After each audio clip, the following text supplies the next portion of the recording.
Любителей Дандадана горячо приветствую, остальным соболезную. Меня зовут Скерс, и в этом ролике я собрал свои предыдущие пересказы по этой манге и добавил несколько новых. Постоянные зрители Дойбананского, прошу максимальной поддержки этого ролика, чтобы алгоритмы вытолкнули его посильней. Все-таки замедление Ютуба, часть из вас смотрит с VPN, рекомендации летят в тартарары, поэтому любая поддержка очень важна. Буду рад любым комментам. Если вы впервые на этом канале и не видели мои видосы ранее, рекомендую ознакомиться с предыдущей склейкой. Если смотрели первый сезон аниме, там есть тайм-код, сможете продолжить просмотр. Напоминаю, что у меня есть ТГК, и кстати, там будет сага о Винланде, новые главы. Если следите за ними, залетайте туда. Ну а еще Бусти, как же без него. Эксклюзивные пересказы, реакции и ранний доступ. Пока этого там не прям чтобы много, но думаю в этом году такого контента там будет намного больше. Если есть желание поддержать меня и мой канал, буду рад видеть вас там. Ну ладно, чё вам как маленьким рассказываю. Нахватите вкуснях, заварите чайку, впереди у нас долгое путешествие. Поехали. После поцелуя Акарун потерял дар речи. То же самое можно сказать и про очевидцев. Момо наконец пришла в себя и первым делом влетает в наглую инопланетянку. И кем это она себя возомнила? Толстый ненавидит себя за то, что мешкался. А почему он, а не я? Аяса, увидев костюм, поняла. Значит, эта шваль была Кайзи. Ну и нафига она сделала это с Акаруном? Инопланетная Тян что-то бормочет на своем языке, но, разумеется, ее никто не понимает. Кинта стремится унять гнев прекрасной девы. Эта Тян наверняка готова говорить. Но Момо понимает, почему он такой дружелюбный. Он же просто хочет понравиться инопланетянке. Но и Акарун считает, что нужно успокоиться и выслушать ее. Кажется, драться она не намерена. К тому же она может знать о золотом яйце. Вот только Аяса не верит ему. Он так говорит, потому что она его поцеловала. Поэтому он к ней так добр. Акарун пытается объясниться, но делает только хуже. Его слова выбешивают Момо, и она не собирается больше сидеть здесь с ними. Пусть делают, что хотят. Очкарик просит ее остановиться, но Момо слушать его не намерена. Акарун сильно переживает, но Кинта просит его не отвлекаться. Сейчас они должны понять, как им общаться с этой дамой. Пацаны и их новая знакомая направились к Креветка-сану. По дороге девчонка держится за форму Акаруна, чем дико смущает его. Впрочем, она и сама краснеет. Диди в своей манере пытается как-то наладить контакт, но все без толку. Кинта просит его прекратить, он пугает ее. Затем он пытается представиться. Имя ему Кинта Саката, также известный как Штормовой Альберт. Именно он первым расстегнул молнию, а Такакура лишь криворукий глупец.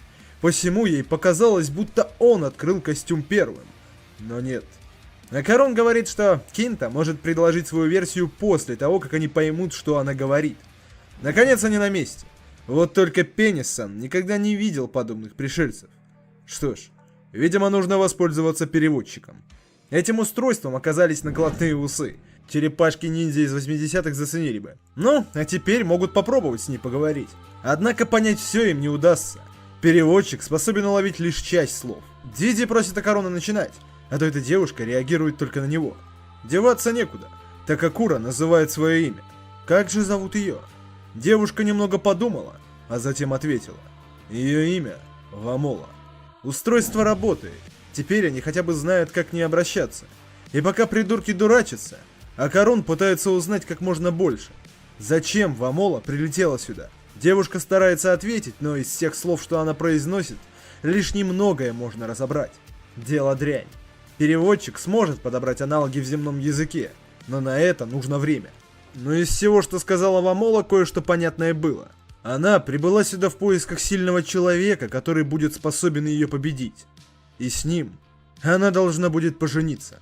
Услышав это, Кинта тут же закричал, а затем закрыл с собой Акаруна. Это ведь он пилотировал робота и одолел ее. Такакура произносит, что так и есть, силач здесь точно не он. Но в разговор вмешивается Диди. Он начинает уверять, что Акарун дико крутой парень. Даже не знаю, это он сделал, чтобы убрать конкурента в делах любовных, или реально просто хотел похвалить кореша. В любом случае, теперь они хотя бы знают ее цель.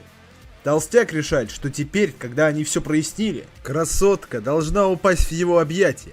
Но нет. Вамола набрасывается на Акаруна. Выбравшись из ее объятий, Такакура спрашивает у креветки, а нет ли переводчика для людей? Увы, нет. Да и сейчас ему нужно работать. Но он обещает посмотреть, что можно сделать с переводчиком. Пусть приходят за ним когда-нибудь. Точное время пока он сказать не может. Переносимся к Серпа. В данный момент они вновь в заброшенном доме. И на их территорию проник чужак. Раньше они его не видели. Пусть он уяснит. Это их зона влияния. Незнакомец моментально выносит 2 клонов, а оставшегося хватает за лицо. Все, что принадлежит им, отныне принадлежит ему. Возвращаемся в дом Байонеты. Вечером за столом собралась большая компания. Айра негодует. Какого хрена эта паскуда ест вместе с ними? Момо все еще злится, но старается не говорить. Что касается хозяйки дома, она даже не всех новеньких знает. Но уровень ее гостеприимности зашкаливает. Золотая женщина. Айра требует, чтобы девка хоть слово ей сказала. Кинта впрягается за красотку. Неведом ей язык земной. И пусть она соизволит. Договорить ему Сиратори не дает. Он ей противен. Акарон решает вставить свои 5 копеек. Креветка-сан чинит переводчик. Как только он завершит это дело, им удастся уладить это недопонимание.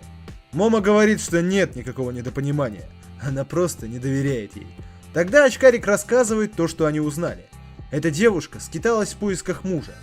Девчонки от такого ошалели. Мужа? Все так. Она искала кого-то сильнее себя. Ведь если она проиграет в бою, ей придется выйти за победителя. И почему-то она решила, что это он одолел ее. Девчонки тут же подскочили. Эта тупая сучка все перепутала. Ведь это они надрали ей задницу. Так-то оно так. Но в любом случае переводчик Креветка Сана был неисправен. Так что нормально поговорить с ней не получилось. Кинта решает взять слово. Может быть, девчонки и нанесли финальный удар. Но ослабил ее именно он. Иначе говоря, кто здесь сильнейший? Из-за кого эта красавица должна выйти? Пусть не вынуждает его глаголить это вслух. Но он скажет. Штормовой Альберт. Кинта. Финал Пегаса. Саката. Тянки тут же набросились на него. Это ведь он пилотировал той хренью. Их укачало из-за него. Впрочем, толстяку даже нравится, что его ругают 2 прекрасные девы. Пока все там разбираются, Вамола обратила на себя внимание Акаруна. Ее интересует, может ли она взять добавки. Такакура на любезных щах решает помочь с этим девушке. Ему интересно, сколько она способна съесть. Кстати, судя по ее аппетиту, Байонете придется готовить еще больше. Впрочем, Сейка не против, ей только в радость. Акарун доволен. Ему очень интересно понаблюдать за иной формой жизни. Вот только Момо трактует этот интерес иначе. Заметив это, Акарун спрашивает, с ней все хорошо? Она так много съела. А Яса спрашивает, это все, что он хотел сказать? Очкарик не понимает, что не так. Девушка же берет свою тарелку и садится рядом. Наверняка Такакура не выкупает, но прямо сейчас между тянками идет битва за его сердце. Правда, поле битвы выбрано странное. После трапезы Момо стало плохо. Она съела слишком много. И во всем обвиняет Акаруна. Это он ее заставил. Но страдания подождут. Как там с яйцом? Увы, новой инфы узнать не удалось. Нужно дождаться починки переводчика. Момо решает сказать Акаруну напрямую. Инопланетянке она не доверяет. Она заперла их в том черном пространстве. Может, они и одолели ее. Но вдруг она сейчас просто купит силы, чтобы прикончить их, когда они будут отдыхать. Она все еще их враг. Пусть не расслабляется из-за простого поцелуя. Акарон понял, в чем была причина. А Ясы все еще сердится из-за этого. Ну, пусть она и удивила его, но бдительностью он не ослабил. Все будет хорошо. Момо решает посмотреть на его лицо. Что за дела? У него слюнки потекли? А в глаза почему не смотрит? Страшно представить, что могло бы с ним случиться, если бы не Дидди. Он позвал его во двор. Там троица осматривает костюм Вамолы. Прикол, там внутри проекция интерфейса. Дидди просит у Вамолы разрешения влезть внутрь. Вамола жестом показывает, чтобы он не делал этого. Но Дидди неправильно ее понял. Девушка тут же пытается докричаться до него, чтобы он убирался оттуда. Парнишка же ощутил себя Тони Старком. Вот только тем самым он, по-видимому, отправил кое-кому сигнал. Кажется, будь беде. Наступил новый день, и он принес Момо новые хлопоты. Байонета решила, что новенькой нужно отправляться в школу вместе с внучкой. А Яса протестует. Она же пришелец. Но Сейка пофиг. Хвоста нет, так что за обычную ученицу по обмену прокатит. Она свяжется с директором. И спорить в этом вопросе бесполезно, поэтому Момо приходится вернуться в свою комнату и подыскать одежду для Вамолы. Найдя подходящие шмотки, девушка просит ее покинуть костюм Кайдзю, но Вамола не понимает ее. Это сильно выбешивает Момо. Инопланетянка неожиданно закрывает костюм, а затем сканирует Аясы. Девушка приготовилась защищаться.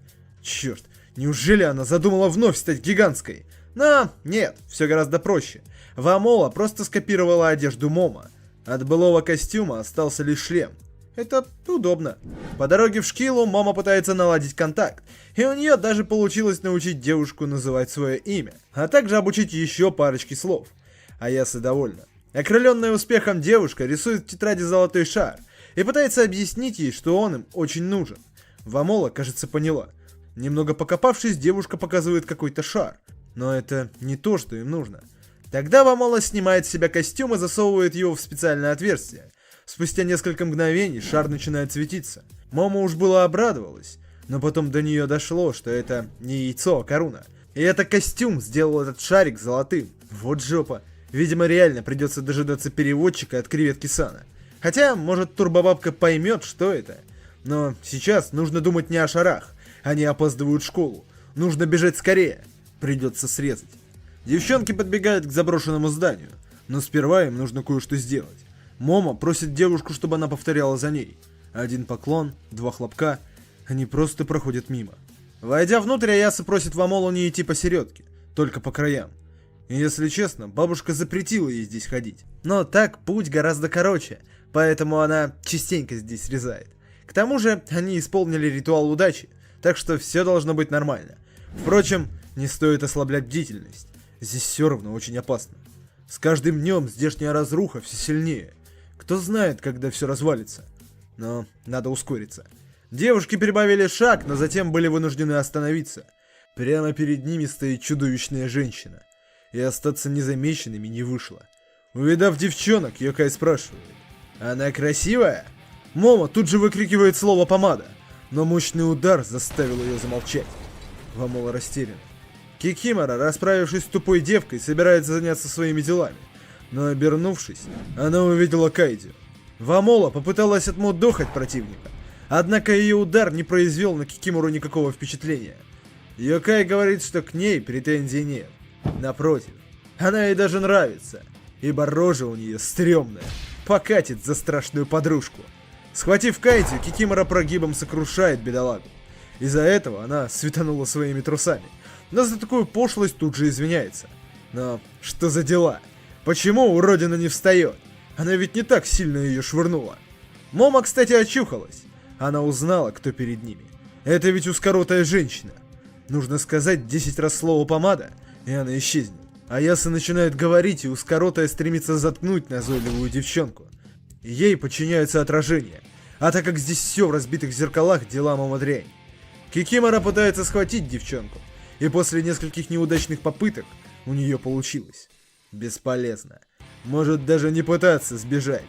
В этих руинах ее территория. Пусть же примет свою судьбу. Но Вамола пришла в себя и пытается помочь. Момо кричит ей, чтобы она произносила слово «помада» вместе с ней. Так ему удастся победить. Разумеется, девчонка ничего не поняла. Кикимора отпустила Момо. А эта зверюшка определенно станет ее любимицей. Пусть взглянет в зеркало. Ну что за прелесть. На ее фоне она просто красавица. Спустя мгновение Вамола испарилась. Узкоротая заточила ее в своем зеркале. Пусть же остается там навсегда, чтобы она всегда была хороша.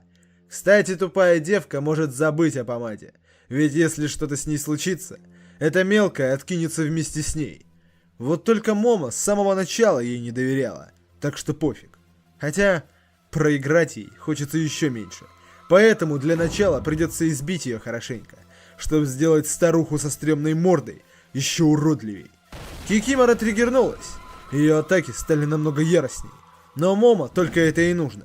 Чем сильнее она злится, тем хуже следит за обстановкой. Воспользовавшись ее бомбежкой, Аяса крадет зеркальце, чем еще сильнее триггерит Кикимору. Пусть вернет ей ее зеркало. Как она будет любоваться своим личиком без него? Момо судорожно пытается что-то сделать, чтобы вытащить Вамолу, но ее силы бесполезны. Ладно, Нужно просто унести это домой, а там бабушка что-нибудь придумает. Вот только Кикимора не собирается ее отпускать. Раз уж она так сильно хочет это зеркальце, что ж, пусть сама в нем посидит. А Аяса исчезает. Узкоротая женщина поднимает упавшее зеркало. Дело в том, что если зеркальце отражает ее, то она может использовать свою силу. И теперь эти стрёмные тёлки у нее в руках. Ну и что же ей делать с этими тупыми девками? Ой, ну что-то одна из них рожа, прям кошмар. Нужно исправить. Узкоротая чутка поправила макияж Аясы. Впрочем, результат ей не нравится. Теперь эта страхолюдина выглядит краше. Но с ней ей все равно не сравнится. А сейчас нужно еще раз полюбоваться на истинную красоту. Вот только Кикимора больше не видит себя в отражении.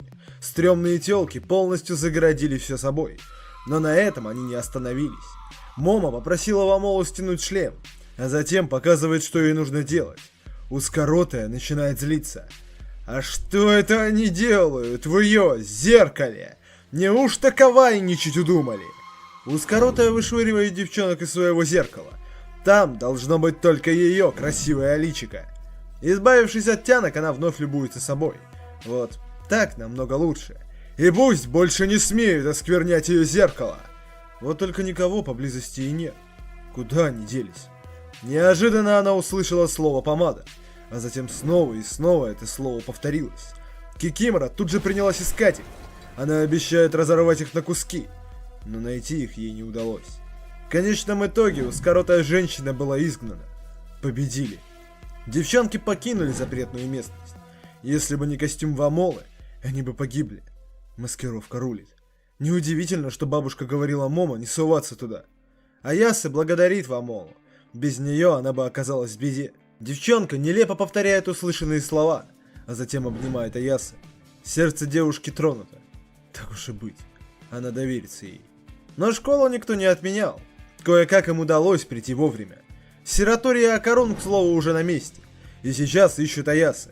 Но когда они все-таки встретились, Айра чуть животик не надорвала от макияжа Момо.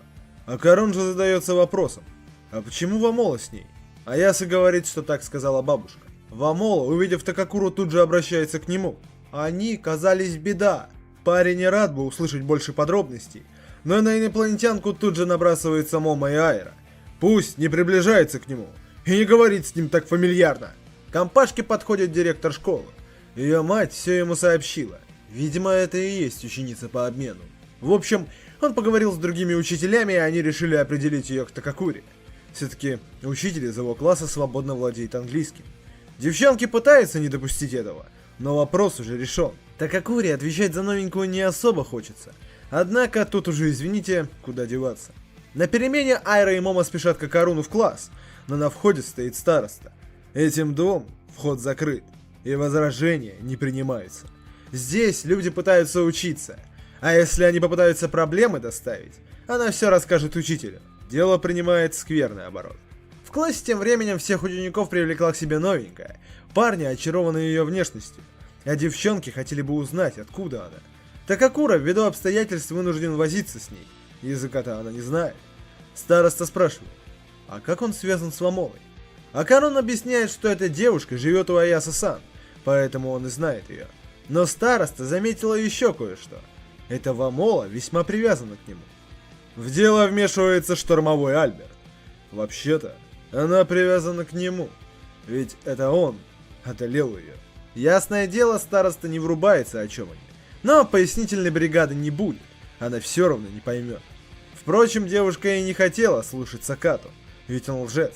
А вот что скажет Такакура, она бы послушала и поверила ему, ведь он похож на честного человека.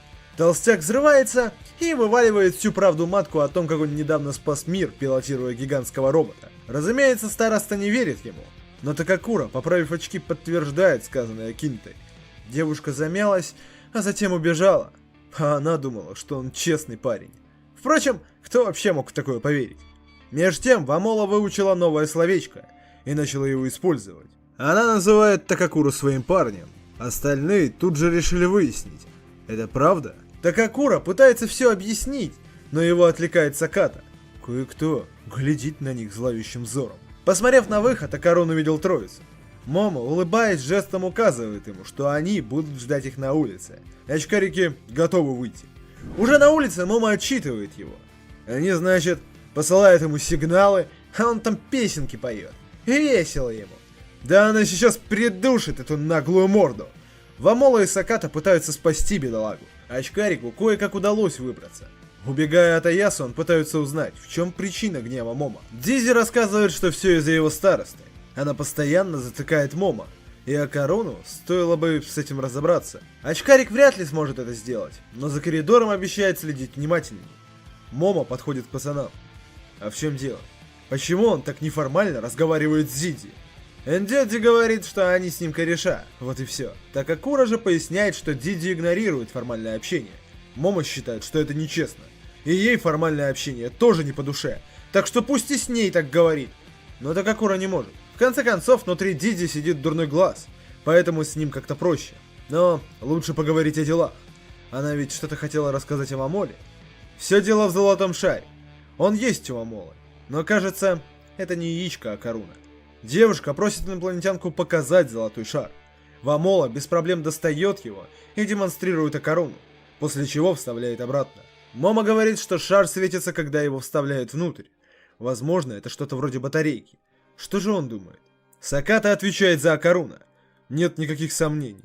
Механизм сей разработан для работы с шаром. Она не могла заполучить его недавно, ведь для него изначально была ниша. Так что вполне логично предположить, что этот золотой шар был у нее изначально. Компашку срисовали другие девчонки. Заметив их, Аяса прогоняет незваных гостей. Надо придумать, где им встречаться, а то здесь они у всех на виду. Все-таки толпа парней и девчонок, обсуждающих яички, это как-то странно. Вечером Байонета отчитывает внучку.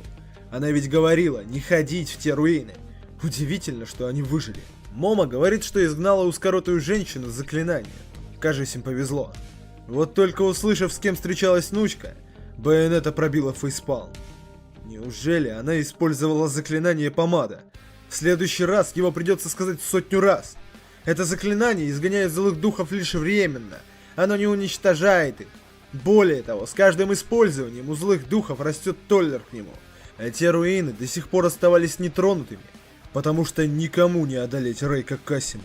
Всю следующую неделю Момо не должна покидать дом после 10 вечера, даже если знакомый будет звать ее по имени. И ей ни за что нельзя смотреть в окно, иначе Рейка Касима найдет ее. Время ложиться спать. Байонета обезопасила комнату внучки, а также предупреждает: зеркала нужно либо убрать, либо накрыть. Комнату покидать нельзя после 10 вечера и до 5 утра. Услышав это, Момо обрадовалась. Можно просто поспать. Но Сейка не уверена, что она сможет. Что ж, пусть ложится в кровать и не покидает ее до окончания срока. Сейка уходит, но даже за дверью она напоминает внучке, чтобы та не покидала комнату. Но делать нечего, остается спать. И если Вамола вырубилась почти сразу, то Момо не смогла заснуть даже за несколько часов. Это так странно. Обычно у нее с этим проблем нет. Еще эта Вамола так легко уснула, что аж бесит. Кто-то постучал в окно, а затем Аяса услышала голос Акаруна. Выясняется, что Сейка все ему рассказала. Он в курсе, что она не может выходить наружу. Момо удивилась. А когда эта бабуля успела все рассказать? Очкарик говорит, что он заходил к ним вернуть мангу. Вот она и рассказала. Аяса просит парня возвращаться домой. С ней все будет хорошо. Но Такакура намерен оставаться здесь до самого утра. Он будет сторожить ее снаружи. Так что Аяса может спать спокойно. Он знает, что ей сегодня будет трудно уснуть. И если это поможет ей успокоиться, он готов защищать ее от любой напасти.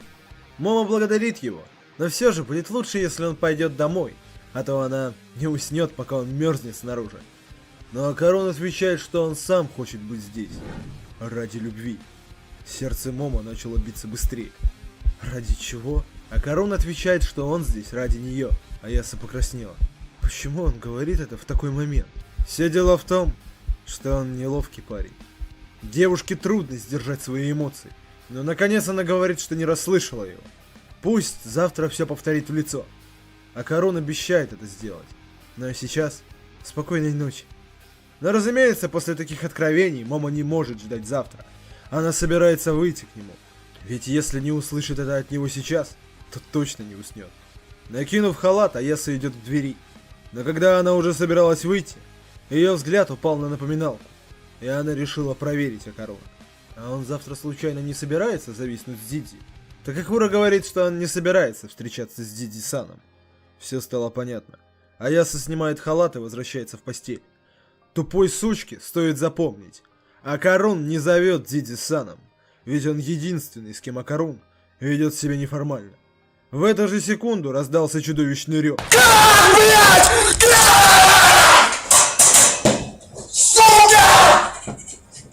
А затем все стихло. Рейка продолжила пытаться выманить Момо.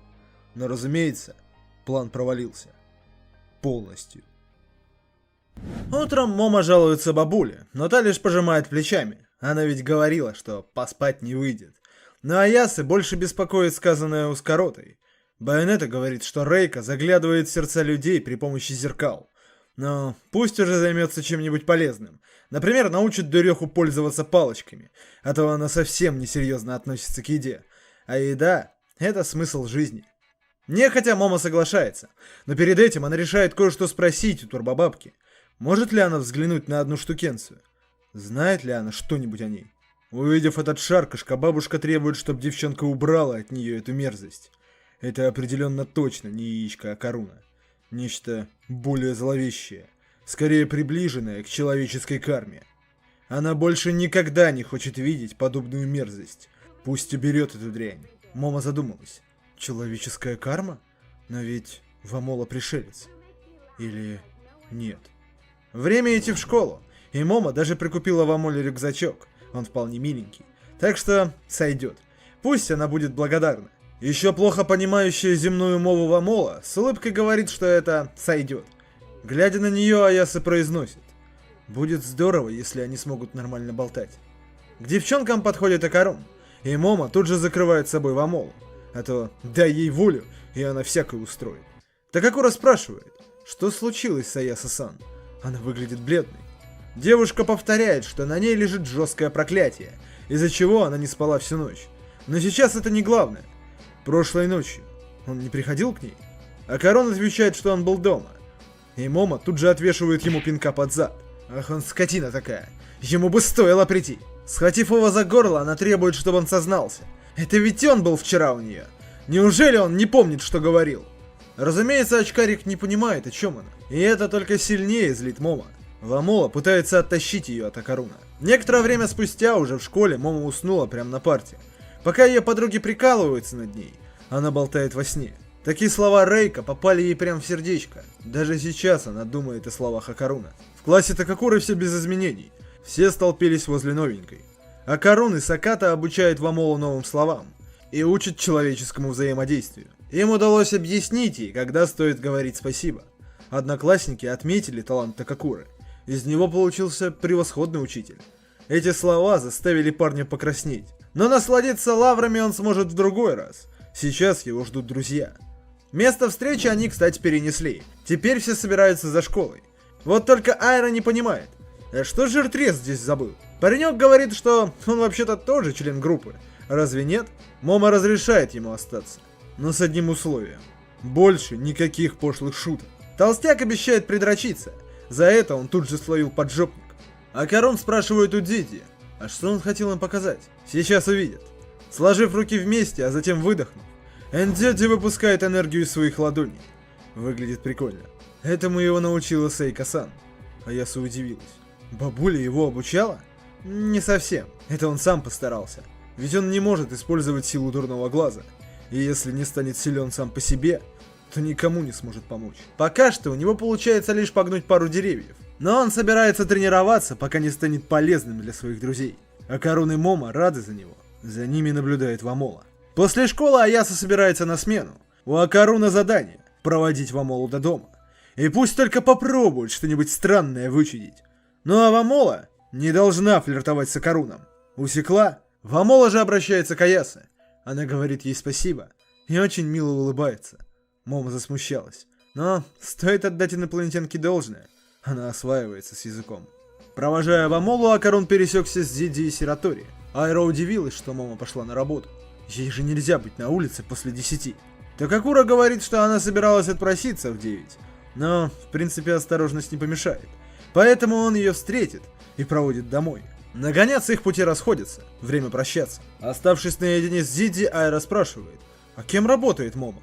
Узнав, что воркает она в мейд-кафе, Сиратори рассмеялась. Может сходить туда? Поржать над ней. Диди говорит, что Акаруну вообще-то там понравилось. Сиратори потрясена. Такакура был там? Он что, по горничным? Диди без понятия, но исходя из слов Акаруна, Момо выглядела милой. Айра тут же задумалась. Может, и ей стоит устроиться туда? Раздался странный звук, а затем парочка увидела странных созданий. Но не только они столкнулись с пришельцами. На Акаруна надвигается целая толпа. Незадолго до нападения. Такакура проводил Вамолу и после прощания собрался уходить, но девушка схватила его за руку. Юноша просит, чтобы Вамола не делала так. Это уже в 5-й раз. Девушка что-то говорит на своем языке и дико смущается. Акарун убирает ее руку. Он просит прощения. Ему непонятно, что она говорит, но жениться на ней он не может, ведь его сердце принадлежит Аяса-сан. Он наконец признался, правда, не Момо, но это все равно большой шаг вперед. Смущенный паренек извиняется и убегает. Он и сам поверить не может, что сказал это вслух. Все его мысли только о Момо, а сердце бешено стучит. Убежав довольно далеко от дома, паренек заметил, что его окружила тьма. А затем он увидел виновников произошедшего. В это же время Айра и Диди пытаются выжить. Сиратори в ярости. Сколько можно нападать на нее, когда она в школьной форме? Попытавшись сечь гуманоида, девушка столкнулась с барьером. Но это полбеды. В нее летит также несколько ракет. Айру отбросило взрывной волной. Пришелец играть не намерен. И вдогонку стреляет в нее лучом. Сиратори сильно досталось. Но медлить нельзя. Там еще один гуманоид стремится прикончить ее. Нужно убираться. Девушка замечает Диди. Не хочет ли он махнуться с дурным глазом местами? Ответ отрицательный. Глаз злобы дерется только с Акаруном. Айра кричит, что она не сможет ему помочь. Сейчас в нее шмаляют ракетами и выцеливает снайпер. Тогда Диди обещает заняться снайпером. Она пусть вынесет здоровяка. Сложив руки вместе, Индёдзи использует свою силу. И ему удается встряхнуть снайпера. Вот только здоровяк уже совсем близко. Парень пытается ему противостоять, но он еще слишком слаб. Айра, понимая, что другого выхода нет, решает позвать на помощь того, чьей мощи хватит. Приметив ведро с водой, она пускает его в ход. Вот только Диди окружен неким полем, которое испаряет воду. Впрочем, пару капель попало на него. Этого хватило, и дурной глаз вышел на прогулку. Поглядев на пришельца, он не понимает, что это за букашка. Айра кричит ему, чтобы он прикончил эту тварь. Дурной глаз удивился. Опять она? Он ненавидит ее. И делать то, что она просит, не будет. Он ведь обещал Такакуре. Сейчас нужно вернуться домой. Интересно, что сегодня на ужин? Сиратори кричит, что если он не грохнет эту хрень, то и домой не вернется. Гуманоид решает время не тянуть и начинает избивать глаз злобы. Но смертоносным комбо дело не ограничилось. В конце своей убийственной серии пришелец расчехляет царь-пушку и заряжает мощнейший выстрел. Дурной глаз был повержен. Айра поверить не может. Да что же это за твари такие? И в этот же момент прилетает и ей. Выстрел снайпера отбросил девушку прямо в энергобарьер.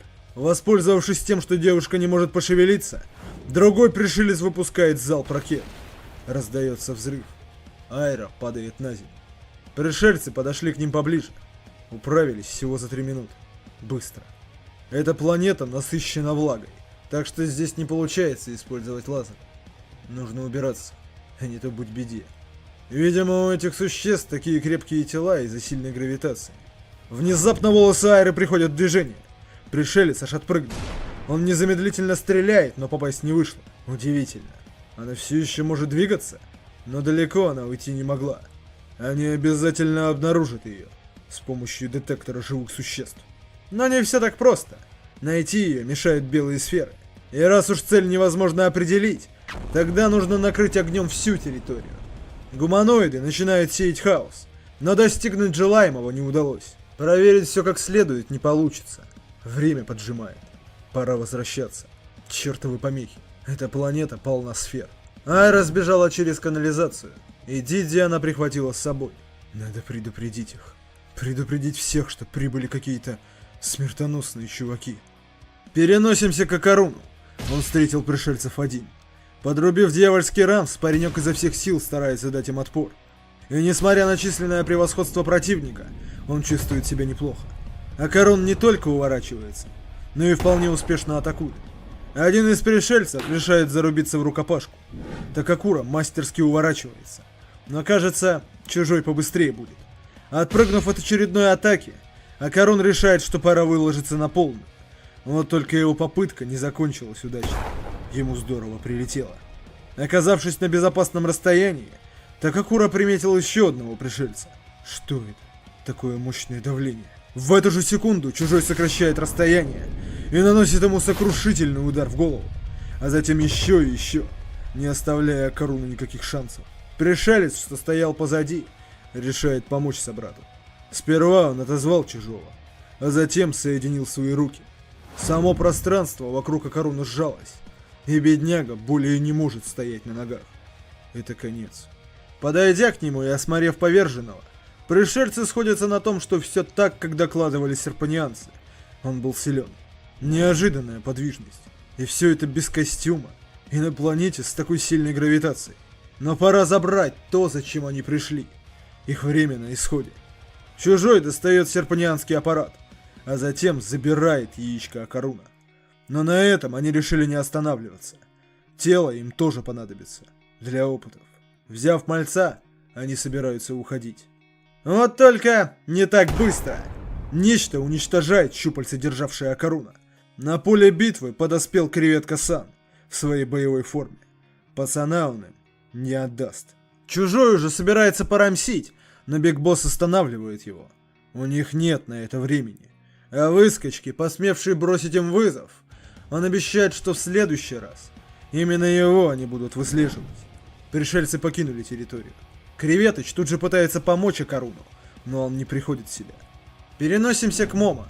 Она все еще на работе. И там все как обычно. Одна из ее коллег напоминает. Время уже больше 9. Она ведь хотела сегодня уйти пораньше. А Яса совсем забыла про это. Точно. Нужно спешить. К сожалению, всех посетителей, ей пора покинуть это место. Черт, целую неделю так жить. Угораздило же ее так вляпаться. Подойдя к двери, Аяса обнаружила, что она заперта. Что за дела? Она хочет спросить у Моэ-сан, почему служебное помещение закрыто. Вот только обернувшись, Момо увидела, что все кафе кишит грузинами. И без лишних слов они набрасываются на девушку. Но Момо сумела отбросить их. Тогда часть из них прибегла к телекинезу. Кое-как у Аясы получилось сдержать их натиск. Но это только начало. Челики используют любую возможность, чтобы добраться до нее. И в конечном итоге им удалось прижать Момо к стенке. 2 человека тут же схватили ее. Предводитель сообщает, что они деактивировали ее особые умения. Сопротивление бесполезно. Эта планета переполнена силой. Скорее всего, у них получится создать воистину потрясающий костюм. Аясы требует, чтобы они отпустили ее. Кто они? Подсосы серпа? Она обязательно надерет им зад. Но ее игнорируют. Они лишь переговариваются между собой. Информация серпанианцев оказалась верной. Сила воли земной девушки поразительна. Им с трудом удается сдерживать ее. А затем они произносят: это все благодаря Вамоле. Аяса удивленно переспросила. И ответ шокировал ее. Вамола, если сказать по-земному, разведчица. Это она привела их сюда. Так вот почему Турбобабка так отреагировала на шар. Вамола. Но почему? Пришельцы собираются использовать аппарат серпанианцев, чтобы препарировать Момо. Но внезапно их всех накрывает ударная волна. Так не пойдет. Этот объект принадлежит им. И, пожалуйста, пусть вернут им их товар. Момо удивлена. А он здесь что забыл? Серпанианец швыряет ей утюг. Ему нужна помощь. Необходимо зажать их лица между этими предметами. Аяса не планировала объединяться с врагом, но один из бравастых нападает. И Момо решила прислушаться. К удивлению Аясы, после этой процедуры на месте Бровика появился Серпа. Вдвоем они активируют 6 органов чувств, дабы сдержать остальных. Аяса требует ответов. Что здесь происходит? Лицо со шрамом поясняет. Это их клоны. Если во время рождения переписать их данные, меняется их форма. Момо спрашивает, а что с горничной? Она ведь была ее коллегой. Это произошло из-за ошибки во время перехода в пустое пространство. Неожиданный мощный телекинетический удар отбросил троицу. Момо требует, чтобы они разобрались с этими уродами. Они же их клоны, в конце концов. Шрамированный говорит, что их данные были испорчены. Не так давно сюда прибыли невиданные доселе пришельцы, и все украли. Но договорить не вышло, бравастые атакуют. Нужно сперва прикончить их. Момо и серпанианцу удается расплющить еще одну голову, теперь их трое. И этого достаточно, чтобы войти в балдежную зону. И пока трио сдерживает лжеклонов, Момо вооружается вторым утюгом и устраивает перепись болванок. Тролли серпанианцев все больше, и когда их стало достаточно, начинается лютый забив стенка на стенку. Кажется, серпанианцы победят, но Момо кое-что увидела на потолке. Аяса кричит одному из клонов, чтобы он разобрался с этой тварью. Болванчик послушно выполняет просьбу, но потолочному насрать. И в отместку в клона прилетает несколько щупалец. Лицо серпанианца меняется, и он нападает на Момо. Девушке удается увернуться. К ней на помощь приходят другие клоны. Утюги работают и на эту разновидность перезаписанных. Вот только потолочный тут же пронзает остальных. Аяса, глядя на эту вакханалию, понимает. Так им ничего не добиться. Она решает прикончить монстра и швыряет в него стул, но он прошел насквозь. Серпанианец со шрамом говорит, что это существо находится не в этом измерении и атакует из другого. Его атаки проходят, а их нет. Но у них есть шанс. Паранормальные способности Момо смогут его достать. Аяса должна разобраться с ним, а клонов пустышек он берет на себя. И им нужно поторапливаться. Момо эта идея не особо нравится, но другого выбора нет. Своими призрачными руками девушка хватает монстра, но стянуть с потолка его не вышло. Напротив, он закинул ее на потолок. Серпанианец только сейчас решает сказать, что это создание невозможно схватить и затащить в это измерение. Его нужно атаковать напрямую. Аяса отбросили в стену. Поднимаясь на ноги, девушка благодарит серпанианца за дельный совет. Вот только ее силы годятся лишь на то, чтобы хватать что-либо. Другого не дано. Потолочный своими щупальцами пробивает руку девушки, а затем обвивает свою щупало вокруг нее. И пользуется ей для того, чтобы сбить серпанианцев с ног. Следом он молниеносно порабощает павших. Нормальных клонов все меньше. Лицо со шрамом кричит, что они вот-вот проиграют. Вся надежда только на Момо. А Яса же не знает, что делать. Обычно в такие моменты к ней на помощь всегда приходила Карум. Из-за этого она и не догадывалась, насколько слаба. Неужели это конец? Кажется, она врубается. В полуобморочном состоянии девушка вспомнила, как ее подруга приходила к ней. В обязанности Момо входит говорить гостям, чтобы их чай стал вкусняшкой. Вот только Момо говорила это без убеждения. Говорит с убеждением. Бабушка. Она ведь тоже так говорила. В детстве. На тренировках. Она рассказывала про силу слов. Они способны менять реальность. Сейчас ее ноги пылают. Как она назовет это? Малышка не стала выдумывать и просто назвала свой удар пинком. Но прокричав это слово, удар не особо усилился. Тогда бабуля решает сама показать. Но для начала пусть внучка ответит. Какое существо самое сильное? Момо говорит, что Несси. Хорошо, так и запишем. Теперь эта бита несет в себе силу Несси. Ну а сейчас пусть смотрит внимательно. Такова сила слов. Если вложить в слово все свои чувства, то даже нереальные вещи могут стать реальными. Прокричав это слово, бабуля ударила так, что эта штука чуть в космос не улетела. А затем Момо вспомнила, как она вместе с Акароном и подругами посылала Моя-Моя луч. Тем временем бракованные клоны одержали сокрушительную победу. Остался лишь шрамированный. Теперь же настала очередь человеческой самки. Но Момо знает, что делать. Сложив руки в сердечко, девчонка заряжает такой мощный импульс, что выносит половину пачки крипов. Разобравшись с подсосами, Момо решает прикончить главную занозу в заднице. Моя-Моя луч разносит в труху потолочного. Аяса падает на землю. Подсосы, лишившись господина, возвращают себе истинный облик. Увидев Момо, они обрадовались. Она цела и невредима. Ситуация просто идеальна, ведь в таком состоянии она не сможет оказывать сопротивление. Аяса не удивлена. Сразу было понятно, что от них стоит ожидать подобного. Но они могут пожалеть, ведь она еще способна вжаривать. Однако серпанианцы не верят ей и окружают. Девушка бездействует. Видимо, сил для атаки все-таки нет. В следующее мгновение все пропали. Пояснительная бригада уже мчится. Дело в том, что этих клонов произвели недавно, и они еще не получили свой апдейт. Посему и понятия не имели, насколько ужасной может быть Аяса Момо. Эти клоны только что стали нормальными. Было бы глупо так просто всех слить. Посему он отправил их назад. И ведь сейчас у них общий враг. Момо может считать, что у них перемирие. Потихоньку Аяса приводит себя в порядок. Она просит серпанианца не отправлять ее в нормальное пространство. И кстати, почему он себя не восстанавливает? Разве у него нет устройства для моментального исцеления? Ныне нет. У них украли абсолютно все. И самое ужасное, он понятия не имеет, кто это был. В этой галактической системе обитает примерно 666 видов инопланетных существ. Они не похожи ни на один из них. Скорее всего, они прибыли сюда из дальних уголков космоса с помощью технологии варпа. Но для варпа на столь большие расстояния необходима система-посредник, система передачи данных, вроде пирамид. Мама удивилась. А разве пирамида не гробницы? Там ведь мумии лежат. Серпанианец отвечает, что найденные там тела мертвых были перемещены туда лишь для отправки на планеты с развитой медициной. Странно, что они не в курсе, даже несмотря на существование такого передатчика в Японии. Момо озадачена. Но ведь в Японии нет пирамид. Но она не права. Есть. Это Кофуны. У Аясы возник вопрос. Если эти уроды прибыли из других уголков вселенной, откуда они знают человеческий язык? Все из-за того, что они украли все знания и технические данные у Серпа. Момо вспомнила слова одного из пришельцев про Момол и решает уточнить. А среди вторженцев был кто-то похожий на Кайдзи?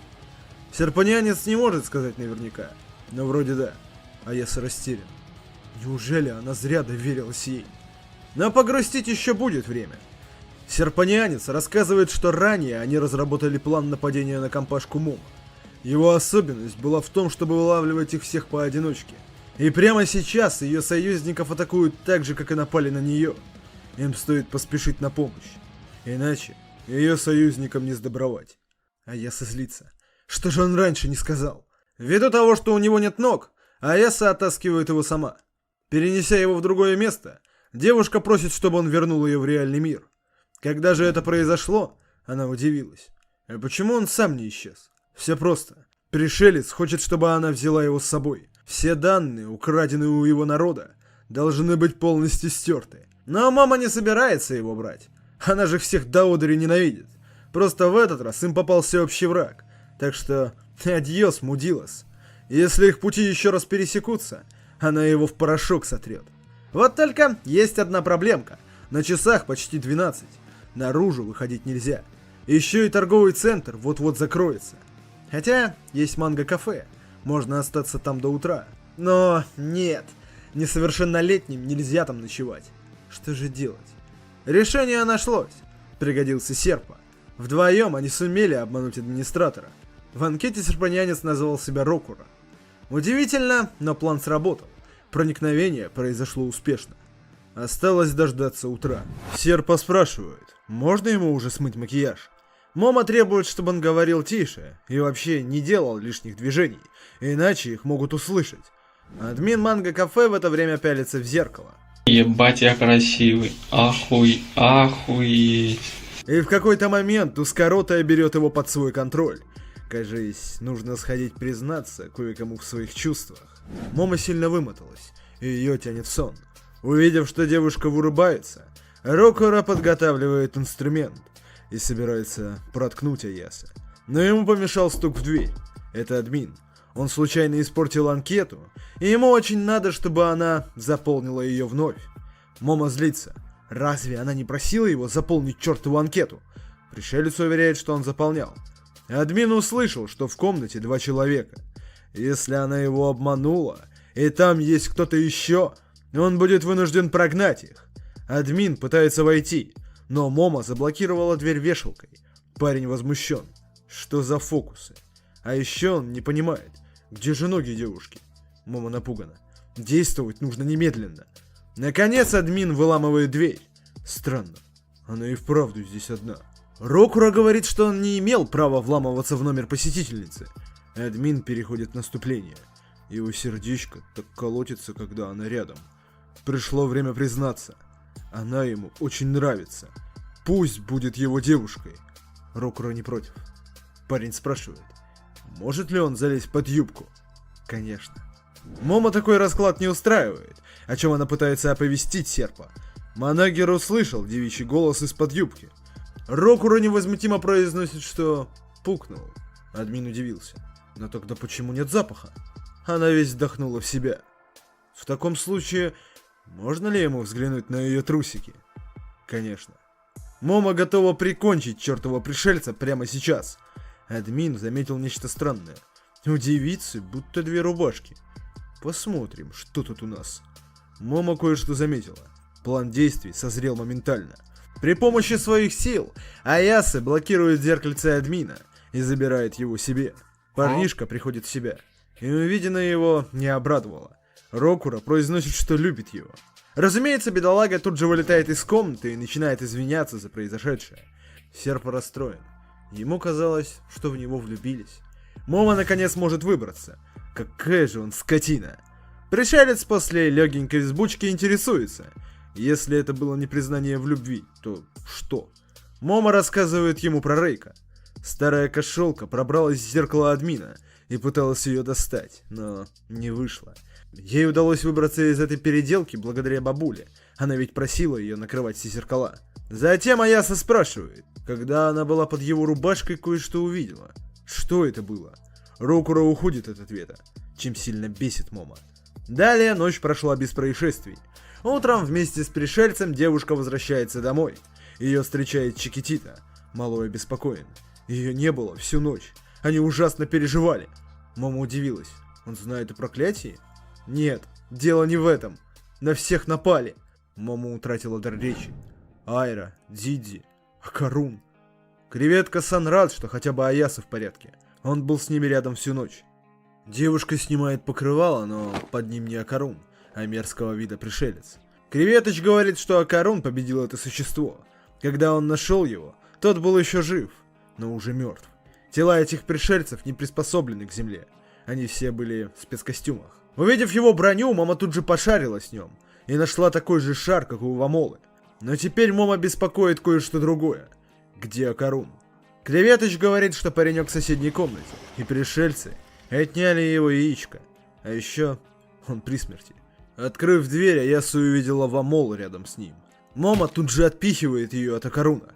Креветоч поясняет, что лечит его своей аптечкой, но у легких юношей скопилось слишком много крови. Они вынуждены поддерживать его дыхание. Более того, его сердце тоже бьется из-за внешнего устройства. Вамола хочет что-то сказать Аясе, но Момо требует, чтобы осьминожья рожа убиралась к черту. Долго она еще собиралась скрывать свою сущность. Вамола произносит слово «спасибо», и это окончательно выводит Аясу из себя. Вот сейчас-то она выбьет все дерьмо из инопланетной паскуды. Креветоч пытается успокоить девушку. Что на нее нашло? И тогда Момо рассказывает, что она услышала от напавших на нее пришельцев. Более того, она вытащила такой же шар из костюма осьминога. Он такой же, как у Вамолы. Эта сучка только притворялась. Ну, пусть покажет себя. Вамоле надоело терпеть. Использовав костюм, она отбросила от себя Аяса и выбежала на улицу. Момо отправилась за ней. Увидев Вамолу, что стояла неподалеку, Момо кричит, чтобы она убиралась отсюда. Тошно видеть ее рожу. В этот раз ей свезло, но в следующую их встречу, пусть и не рассчитывает на жалость, она в порошок ее сотрет. Ну, чего стоит? Пусть проваливает. Чтобы ускорить этот процесс, девушка берет камни и швыряет в нее. Вамола после небольшой паузы использует невидимость и исчезает. Момо тяжело. Девушка не может сдержать слез. Это увидел Серпа. Странно. Перед ней был враг, но она плачет. Почему так? Аяса уверяет, что не плакала. Рокуро лишь пожал плечами. Видимо, ему не дано понять разум землян. Момо считает, что им никогда не понять друг друга. А значит, не стоит и пытаться. Но это все лирика. Сейчас она хочет лишь одного. Убить всех, кто причастен к нападению. Но если просто сидеть и ждать, она вновь окажется добычей. Серпа знает, где их искать. Рокуро отвечает, что те пришельцы не могут долго выдерживать людскую гравитацию, Следовательно, им нужна база для постоянных перелетов. Обязательно неподалеку. Портативные варп-устройства могут переносить лишь на расстояние до 1 километра. Они прибыли из далекого космоса. Соответственно, им нужна пирамида как передатчик. А это значит, что они в Кофуне. Кстати, Диди и Айра потихоньку пришли в себя и уже вовсю обезьянничают. Вернувшись и увидев их в добром здравии, Момо обрадовалась. Вот только Айра недовольна. Они продули из-за этого бесполезного дебила. Меж тем Креветоч заканчивает с Момо. Он нацепил на нее недавно купленный медицинский аппарат. По идее, если не будет двигаться, то через часиков 6 все будет в порядке. Но это не точно, все-таки он еще не успел разобраться в функционале. Айра спрашивает, а где Сейка-сан? Уже она-то точно из этих дерьморожих отбивную сделает. Увы, на нее можно не рассчитывать. Байонета сейчас в командировке на Хоккайдо. И как и у внучки, телефона у нее нет. Так что им придется рассчитывать только на свои силы. Айра обеспокоена. Они понятия не имеют, когда пришельцы вновь нападут. Очень дерьмовая ситуация складывается. Момо решает спросить у Дзиди, как там дурной глаз. Но никак. Ему плевать на битву. Он ведь обещал Акаруну.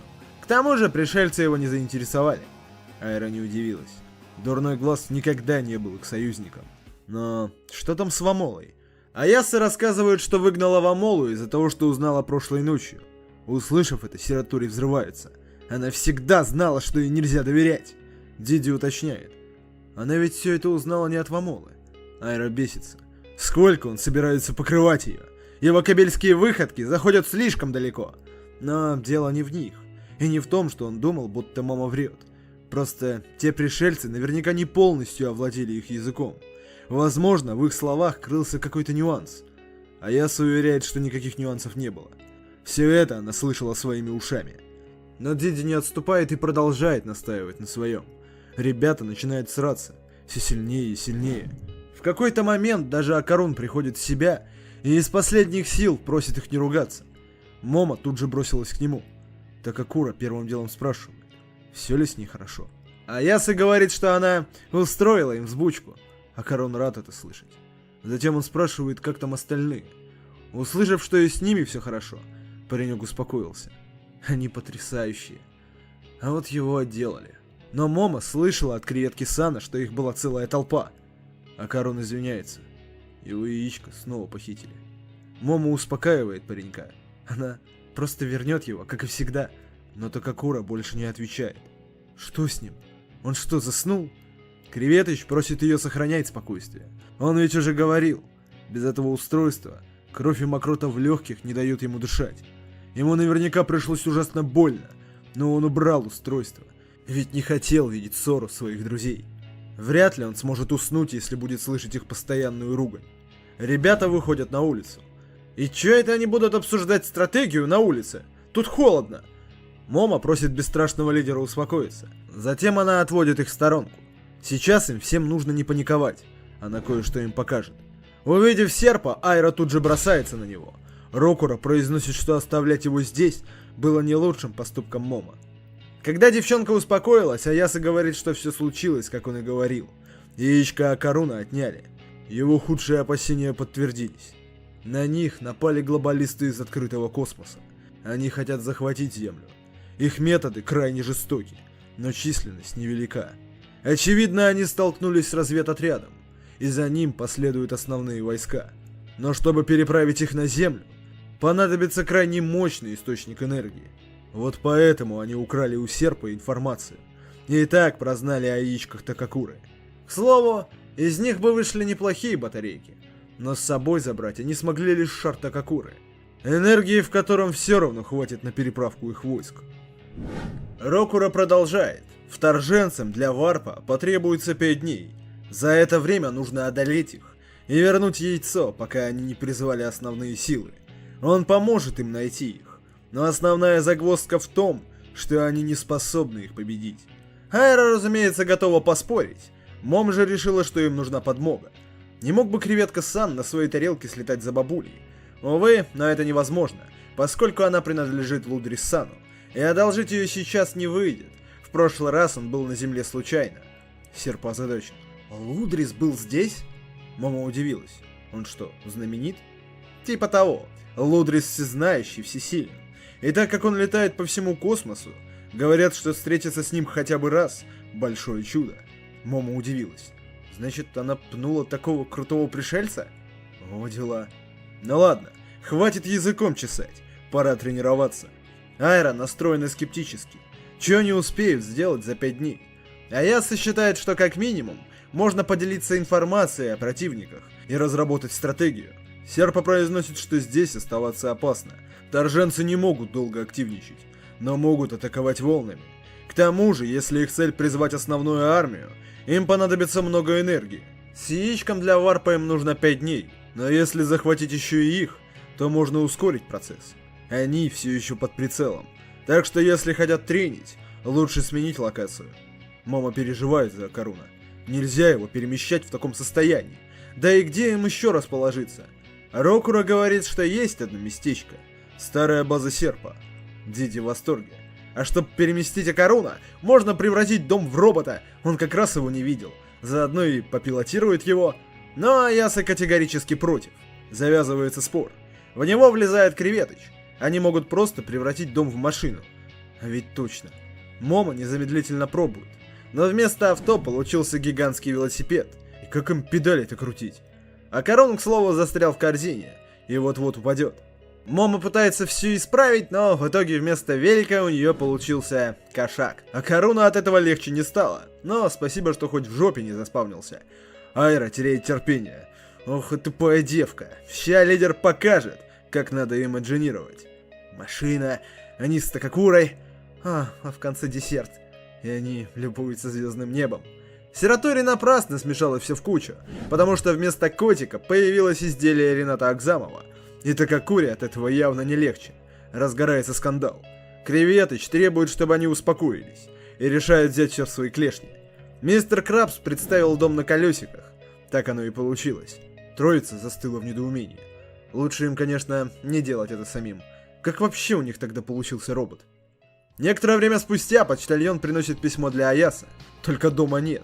А все из-за того, что на бешеной скорости этот дом мчится к бывшему убежищу Серпа. И наверняка Момо и Сиратори сейчас скучают по роботу. Крабс кричит, что во время вождения никакие жалобы не принимаются, а то это раздражает. Все-таки он верит в мир и любовь, так что пусть не бесит. Наконец, после такой сумасшедшей поездки, компашка прибывает на место. Хоть всех и помяло, но они выжили, а это главное. Аяса удивилась. Здесь и вправду находится госпиталь Наги. Ничего не осталось. Серпа подтверждает. И все это благодаря им. Речь идет, скорее всего, о том заброшенном госпитале из первой главы. Рокура поясняет. В этом регионе все радиоволны глушатся естественным путем, так что найти их будет, скорее всего, невозможно. Здесь можно будет спрятаться. Затем он просит Диди убрать вон тот лист металла. Паренек без проблем выполняет просьбу. За ним обнаруживается вход в убежище. Серпа также говорит, что это убежище при госпитале. Там даже имеются запасы еды и воды, так что группе такого размера хватит на недельку, плюс-минус. Ну, пора входить. Сиратори насторожена. Они что, просто так поверят этому гумозаврику? Он же один из них. Мало ли это ловушка. Момо соглашается с ней. В таком случае, пусть Сиратори и Диди останутся здесь, а она вместе с Креветкой спустится на разведку. Айра просит Аясы быть осторожнее. Трио спустилось. Внизу они обнаружили гигантское помещение. Тут точно было убежище при госпитале? В следующую секунду их окружили какие-то странные существа. Сиратори была права. Чертов Серпа. Эти штуки сканируют Аяса. А затем перед ней появился вчерашний монстр. Рокура говорит, что это технология дополненной реальности. Голограмма. Это симуляторы боевого назначения. Они сканируют изображение врага, оставшиеся в глазах, и воспроизводят информацию в трехмерном виде. И они способны воспроизвести любое изображение, которое они видели в последние 36 часов. И единственный способ одолеть захватчиков за 5 дней – это обрести опыт боя с ними. Момо впечатлена. Не думала, что от него будет столько пользы. Довольно быстро остальные спускаются вниз, чтобы симуляторы просканировали их глаза. Используют даже Акаруна. Офигеть. Вторженцев настолько много. Тренировки начинаются. И надо сказать, все пососники. Айра крайне недовольна. Вы всего лишь неорганизованная стая скользких, вонючих жаб. Одна ничего своими силами не может из себя выдавить, второй тоже обдает приятным ветерком врагов, а третий нахрен им вообще сдался, если попасть даже не может. Они даже близко не поняли, что могут противопоставить врагу. И до сих пор не врубились, как использовать свое оружие. У них осталось меньше 4 дней.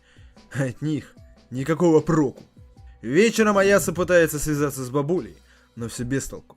Она до сих пор не вернулась в гостиницу. И телефона личного нет. Еще и первый день почти подошел к концу. Креветыч извиняется. Ему нужно домой. Он переживает за Чикитито. Завтра приедет. Мистер Крабс забирает дом и уезжает.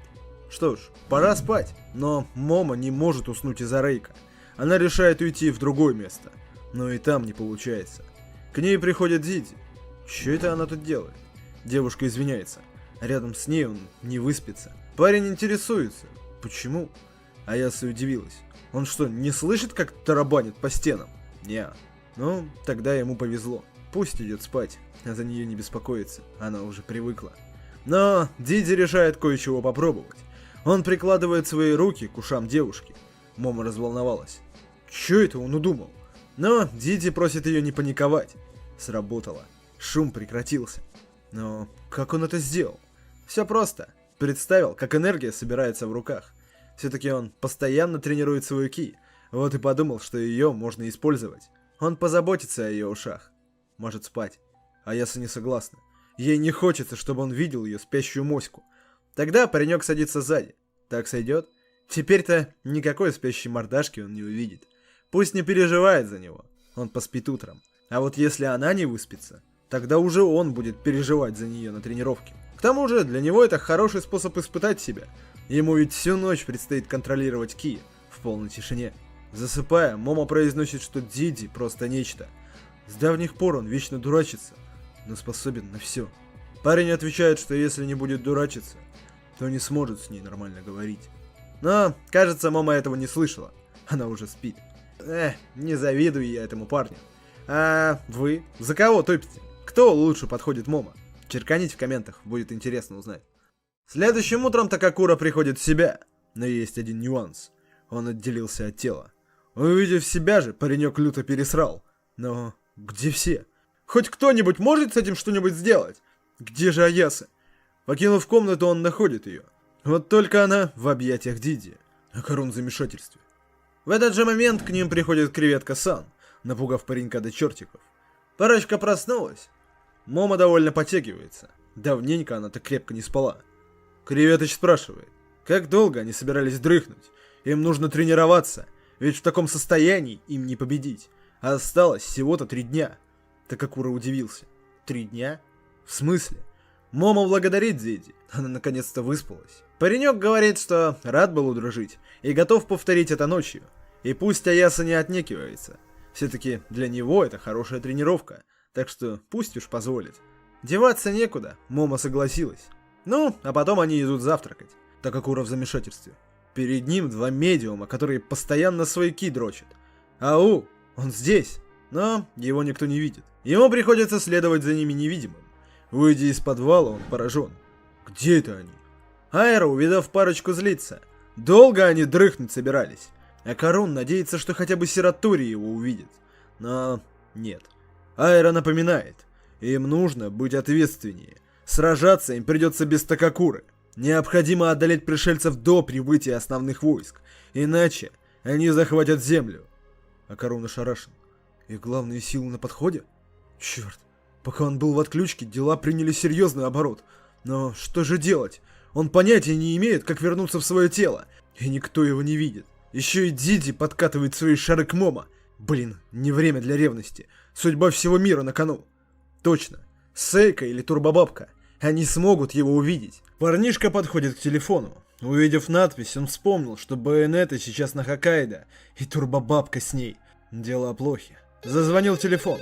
А Карун пытается докричаться до Момо, но бесполезно. Может, у него получится взять трубку. Вот только это было не лучшим решением. Его затягивает прямо в трубку. На бешеной скорости паренек куда-то мчится. Он слышит сотни голосов и разных просьб. И наконец, он на месте. Байонета в этот момент активно с кем-то сражается. Оказалось, что звонила Турбобабка, и она раздражена. Эта тупица Момо не берет трубку. Сейка просит оставить ей сообщение. Наверняка внучка волнуется. Все-таки они долго не выходили на связь. Пусть скажет ей, что они пока заняты.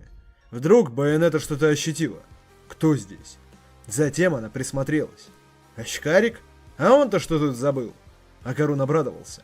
Ну хоть кто-то его увидел. Байонета озадачена. Он что, помереть успел? Такакура пытается ввести ее в курс дела, но им мешает здешний демон. Сейка решает для начала закончить с этим дерьмом, и при помощи печати завершает начатое. У нее ушло 3 дня, чтобы научиться использовать силу бога здешних земель. Байонета благодарит местное божество, но если сожрет чипсы с полки, она его прикончит. После разборки Сейка принимает благодарность тетушки. Турбокошечка просит ее поторапливаться, им еще краба жрать. Покинув это место, Байонета решает узнать, как очкарик докатился до жизни такой. Он ведь не дрался с Рейко Касимой? Нет, все не так. На них напали мощные пришельцы, и через 3 дня они собираются устроить полноценное вторжение на Землю. Сейка-сан должна вернуться домой как можно скорее, но она не может. Для этой работенки она одолжила силу здешнего божества. Теперь, в благодарность, в ближайшие 3 дня она должна ходить по местным храмам. Акарун кричит, что на кону судьба человечества, но Байонета ничего не может с этим поделать. Таковы правила. Чем же заняты остальные? Они в безопасности, но враги ужасно сильны. Вряд ли им удастся одолеть их. Они нуждаются в Байонете. Но она повторяет, что не успеет вовремя.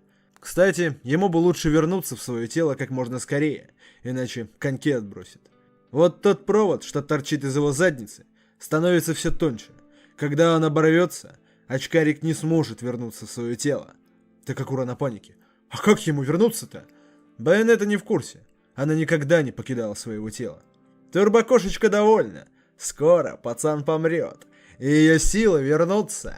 Но не все так просто. Если очкарик загнется, ее силы уйдут вместе с ним. Так что в ее же интересах рассказать, как ему вернуться. Бабка негодует.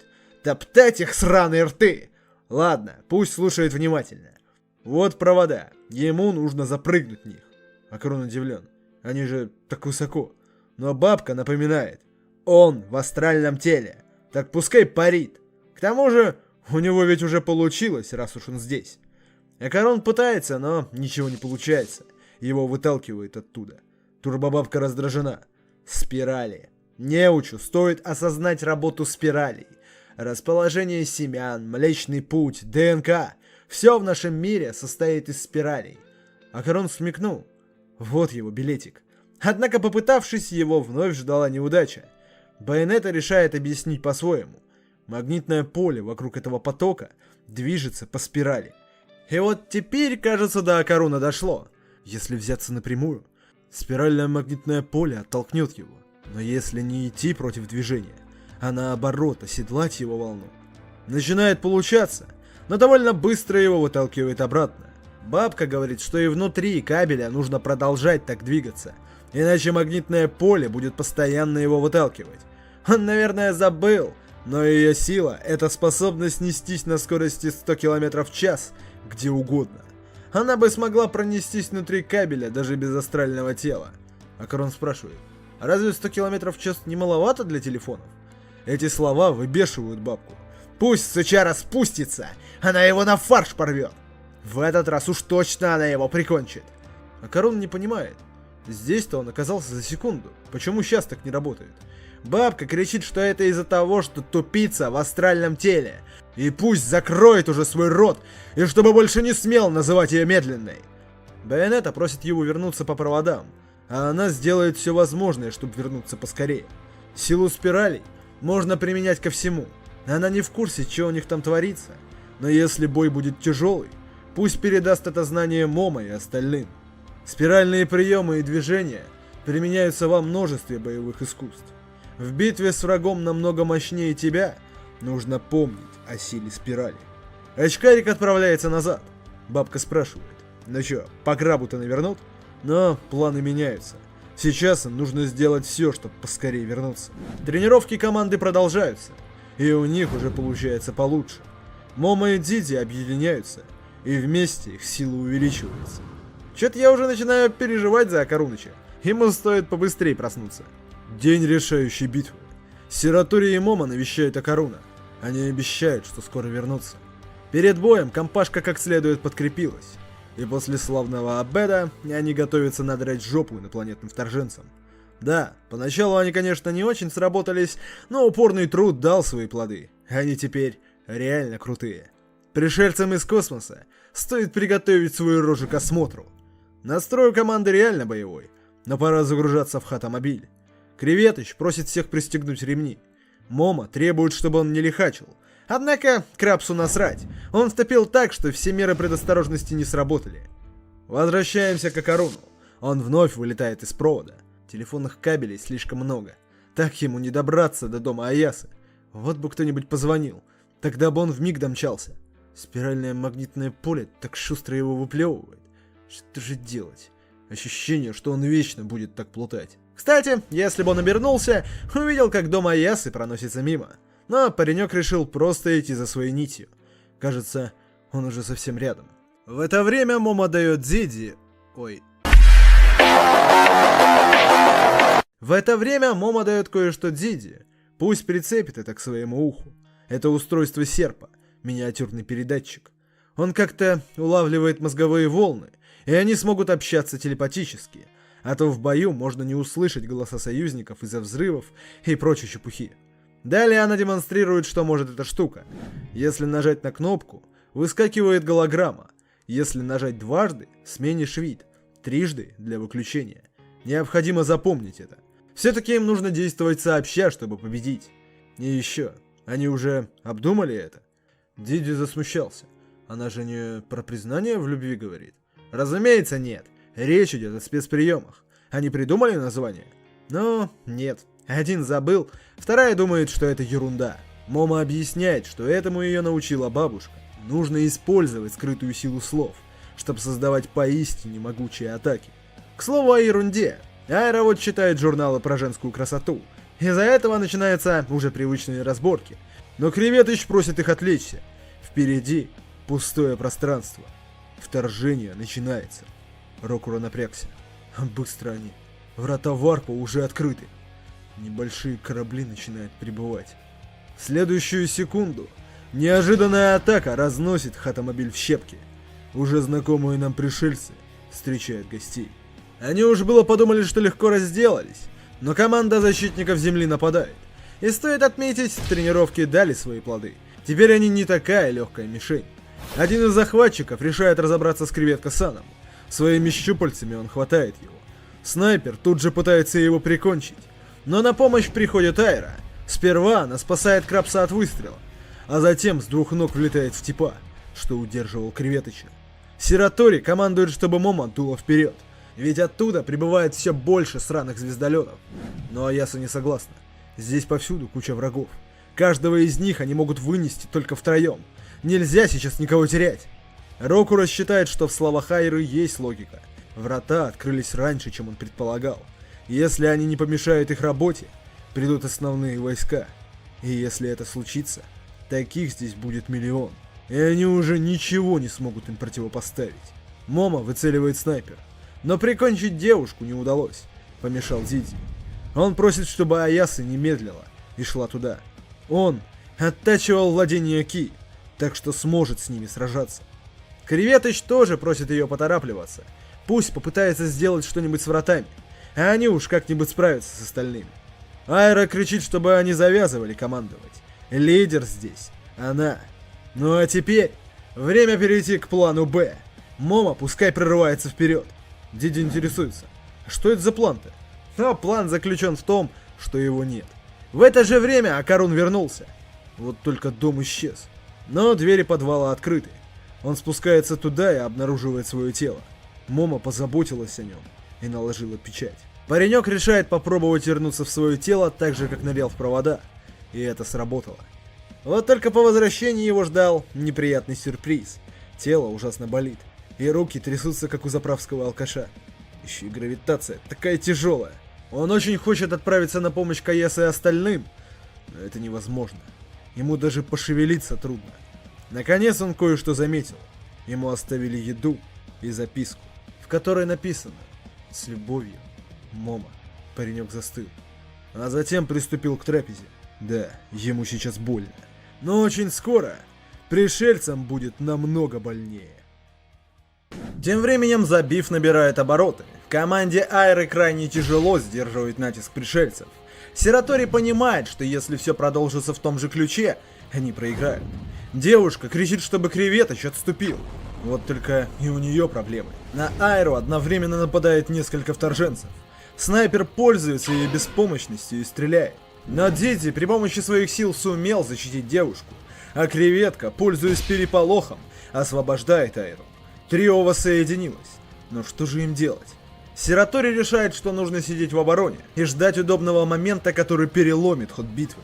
И если они вынесут одного, то появится шанс. Остальная команда решилась довериться ей. Сератори командует, чтобы Эндёдзи занялся снайпером и ракетометчиком. Пусть перенаправит их огонь. Креветка-сан должен разобраться с Богомолом. Ну а она пересчитает щупальца последнему пришельцу. Используя свои волосы, Айра обезвредила его. Ему явно не хватает рук. Диди в восторге. Видимо, это и есть их шанс. Вот только к вторженцам подоспело подкрепление. Сератори поймали. Эндёдзи пытается ей помочь, но его силы бесполезны против силового поля пришельца. Юноша зовет Креветку, но у него там своя война, и ему самому помощь не помешала бы. Ситуация критическая. Их вот-вот разнесут. Слава Момо проносится в его разуме. Точно. Название спецприемов. Он еще не побежден. Но какое бы слово выбрать? Это должно быть что-то идущее из глубины души. Но что? Ему страшно. И все ужасно бесит. Бесит. Точно. Парнишка выкрикивает название своего приема. Дурной ствол. В оригинале это была игра слов, поскольку дурной глаз на японском «дзяган». Поменяли букву и получилось это. Спасибо переводчикам за то, что делают такие пояснялки. Момо была права, у него получилось. Айра на свободе. Вот только Диди, кажется, выдохся. Снайпер тут же собирается добить его, но Эндёдзи смог ускользнуть. Правда, тут же угодил в щупальца пришельца. Гуманоид оценил способности юноши, они чрезвычайно опасны. А посему он поглотит его энергию, пока не останется пустая оболочка. Юноша вопит от боли. Безудержная мощь льется по венам пришельца. Вот только почему она не кончается? И вытащить пальцы никак. Нужно заканчивать с этим, иначе перегреется. Диди произносит, что только и делал, что тренировал свой ки. И если он так хочет, пусть подавится ей. В следующую секунду переполненный пришелец взорвался. Эндёдзи кричит, что у него удалось прикончить урода. Но остальные-то никуда не делись. По парню палят из всех орудий. Однако отцос походу взбодрил паренька. Он подскакивает и своим спецумением отражает все снаряды. Пришельцы озадачены. Сила этого паренька чудовищна. Нужно прикончить его как можно скорее. Вот только и про остальных забывать не стоит. Во вторженца полетел грузовик, но силовое поле на месте. Оно защитило ее. Прямо за взрывом следует атака Айры, но она зря тратит свое время. Его защита непробиваема. Да она даже сквозь барьер пройти не сможет. Но у Айры все схвачено. Последнее время у нее не получалось ухаживать за своими волосами как следует. Но сейчас они полностью просохли. И инопланетному мудиле следует запомнить: высушенные волосы не проводят электричество. Сератори удается обойти барьер и нанести внушительный удар. Вот только пробить броню не вышло. Гуманоид выстоял. И кажется, теперь у Айры проблемы. Эндёдзи кричит, чтобы она была осторожнее, но было слишком поздно. Атаки вторженцев настигли ее. Ненадолго отвлечемся от Забива. Кинта задумался. Он же спаситель мира, и его образу кое-чего не хватает. Вот, так лучше. Наверняка Карун, когда его увидит, забеспокоится. И толстяк начинает фантазировать, как будет отвечать. Неведомый пришелец напал на него, когда он был один. Наверняка космические ироды прознали о его могуществе и решили устранить. Все-таки он лучший пилот роботов. Посему отныне все стратегические встречи должны сосредоточиться на нем. Пусть Такакура передаст это дамам. Ну, вот так сойдет. Уже в школе Кинта подумал, что ему стоило бы начать прихрамывать для реалистичности. Вот только войдя в класс и усевшись на свое место, он заметил, что Такакуры нет. Да и Вамолы тоже. На перемене он идет проверить остальных, но они тоже отсутствуют. Чуть позже он решает вернуть себе прежний образ. На следующем уроке раздают результаты теста. Кинта получил 32 балла. Толстяк тут же начал осматривать по сторонам. Так, этот лучше? Ага, вот кто написал хуже. Саката неотразим, как и всегда. Далее у них физра. Толстяк в числе лузеров, которых не берут в команду. Но, кажется, ему выпал шанс проявить себя. Однако довольно быстро он обосрался и вернулся обратно. После школы Кинта собирается к Момо. Проходя мимо парочки, он услышал, что говорят о нем. И хоть по большому счету им плевать на него, Толстый это трактует по-своему. Все-таки он крутой пилот робота. Наконец Кинта добрался до дома Момо. Вот только его нет. Куда делся его великий Кинта? Понятно. Они снова отправились наводить порядок на земле. Вот почему их не было. Почему же его таланты им не понадобились? Расстроенный Саката уже собирался пойти домой, но заметил записку на столбе. Там написана просьба о помощи. Они будут ждать его у Токийской башни. Саката занервничал. Вот оно! Его ждут! Но здесь нет велосипедов. Ему нужен хоть какой-нибудь транспорт. А может, это сработает? Толстяк приложил руку к столбу. И да, нанообшивка осталась и здесь. Через мгновение перед ним оказался байк. Ну все, ребята, держитесь. Он уже рядом. Скоро великий Кинта продемонстрирует свои умения. Переносимся к Момо. Рокура подгоняет ее. Нужно как можно скорее достать яичко из системы телепортации. Но сделать это будет непросто. Прямо по курсу гигантский пришелец. Увидев их, он тут же стреляет. Аяса успевает поставить барьер. Но в эту же секунду на нее нападает чужой. Момо с большим трудом сдерживает его натиск, но он продолжает напирать. Его напарник, к слову, тоже не отстает. Если так продолжится, Аяса не выдержит. Здоровяк использует оружие помощнее. Раздается мощный взрыв. Кажется, для Аясы все кончено. Но нет, у Рокура еще остались силы. С разрешения Момо он станет ее щитом. Все равно на больше у него не осталось сил. А она должна прикончить их, как тот раз. Здоровяк открывает огонь. И несмотря на защитный барьер, серпа досталось. Момо хочет помочь, но Рокура просит не обращать на это внимания. Важнее одолеть их. Все равно с одной рукой по большому счету он бесполезен. А если она с ними не справится, их обоих изрешетят. Девушка пытается, но отсюда ее силы бесполезны. К тому же этот мой луч тратит гору ки. И после одного такого приема она будет обессилена. В Рокура очередной раз попадают. Он выходит из строя. И Момо приходится самой сдерживать натиск вторженцев. И когда казалось, что надежды больше нет, на помощь приходит Вамола. Аяса явно не ожидала увидеть ее здесь. Вамола, понимая, что не стоит рисковать понапрасну, подрубает маскировку и начинает избивать здоровяка. Ей даже удается победить его. Лидер вторжения передает своему подсосу какое-то устройство. С его помощью ему удалось вывести маскировку Вамолы из строя. А затем, при помощи энергетической нити, девушку обездвижили и уменьшили ее костюм. Лидер достает Вамолу. Наконец-то она попалась. Этот костюм принадлежит ему. Аяса не понимает, разве они не заодно? Вамола напоследок обращается к Момо и произносит: «Спасибо». Пришелец пронзает тело беспомощной девушки.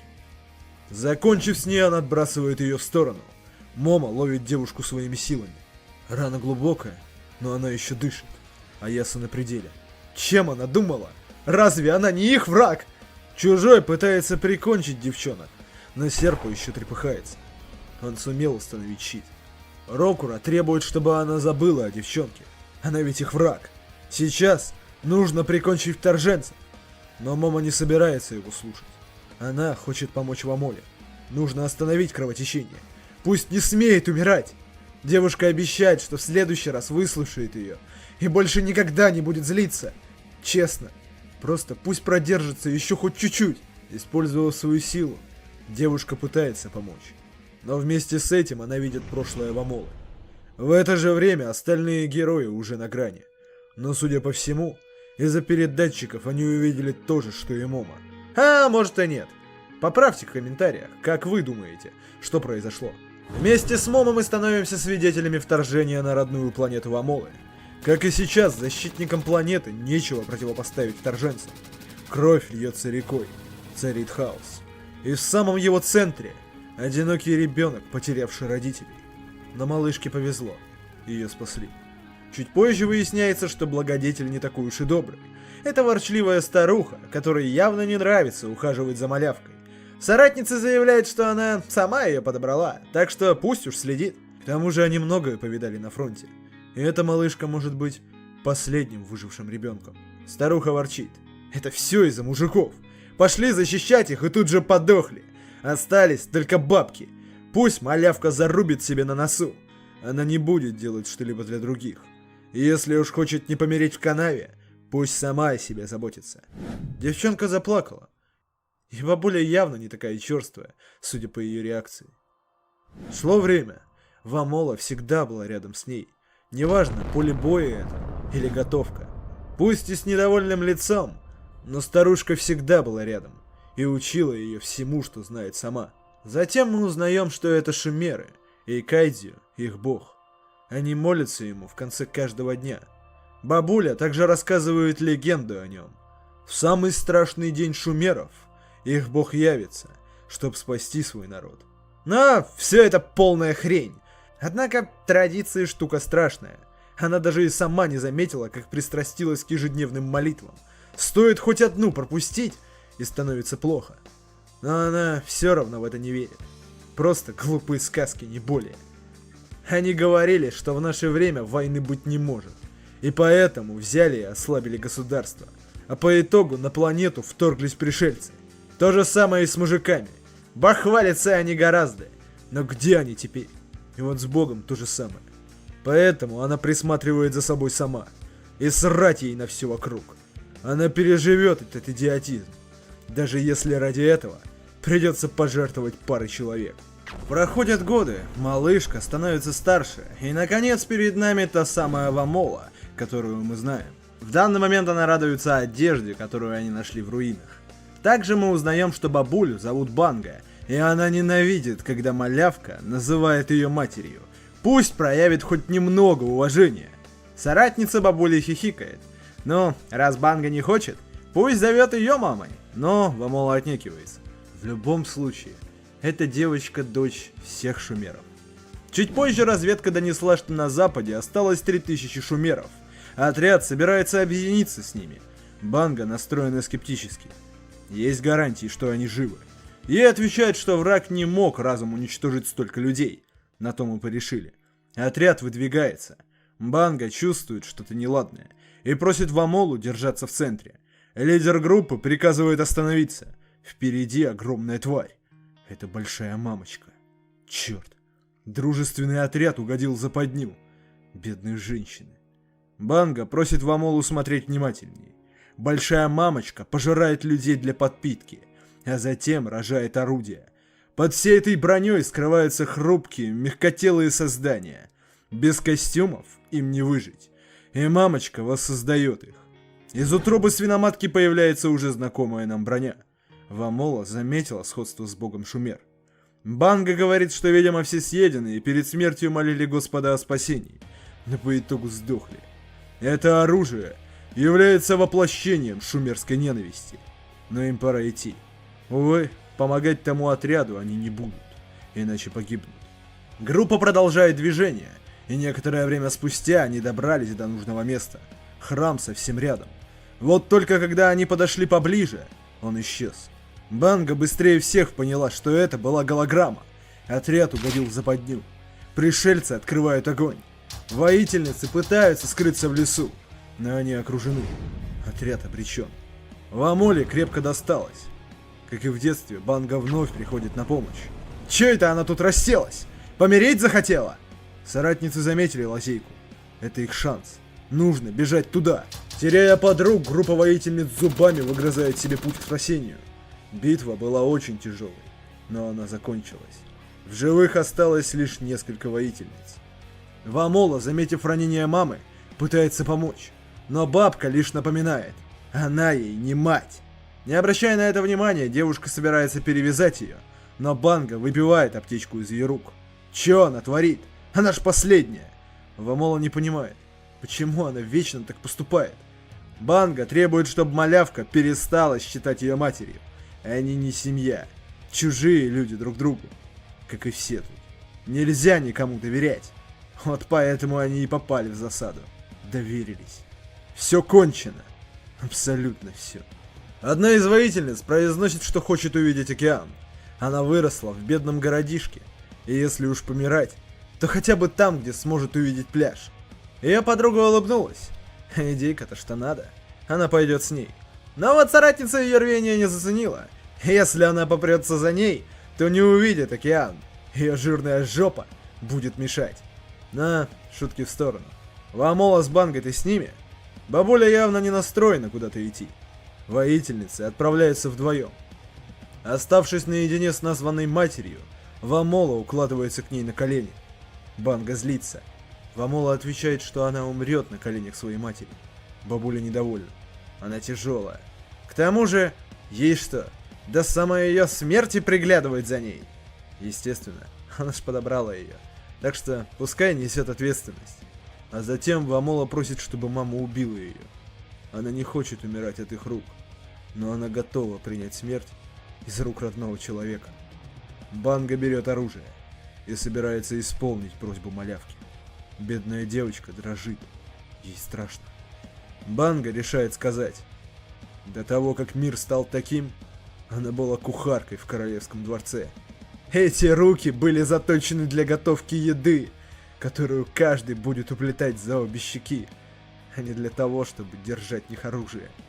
Не для убийства людей она столько пахала, как проклятая. Эмоции переполняют ее. Вамола впервые видит свою названную мать в таком состоянии. Поднявшись, девочка тоже не смогла сдержать слез. А затем она обнимает ее. Внезапно бабуля подрывается. Что ж с ней такое? Если рана болит, надо обмотаться бинтом. Пусть даст его сюда. Перевязавшись, Банга говорит, чтобы Вамола шла за ней. Она кое-что вспомнила. Во дворец приходило множество всяких умников. И как-то она услышала о шумерском мифе. Давным-давно шумеры жили в другом месте. Их родина носила название Идея. Оттуда они прибыли много лет назад. И путешествовали они с помощью пирамид. Тысячи лет королевская семья оберегала одну такую. Древний гигантский кусок каменюки. Возможно, стоит рискнуть и проверить шумерскую легенду. Но им понадобится подмога, так что нужно позвать тех двоих на помощь.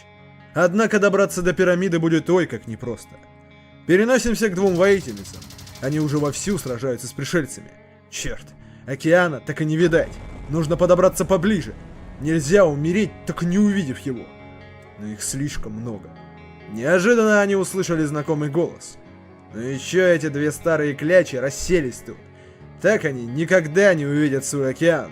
А ну-ка подорвали жопы и погнали на прорыв. Вместе они покинут этот паршивенький мирок. С большим трудом им удается прорваться.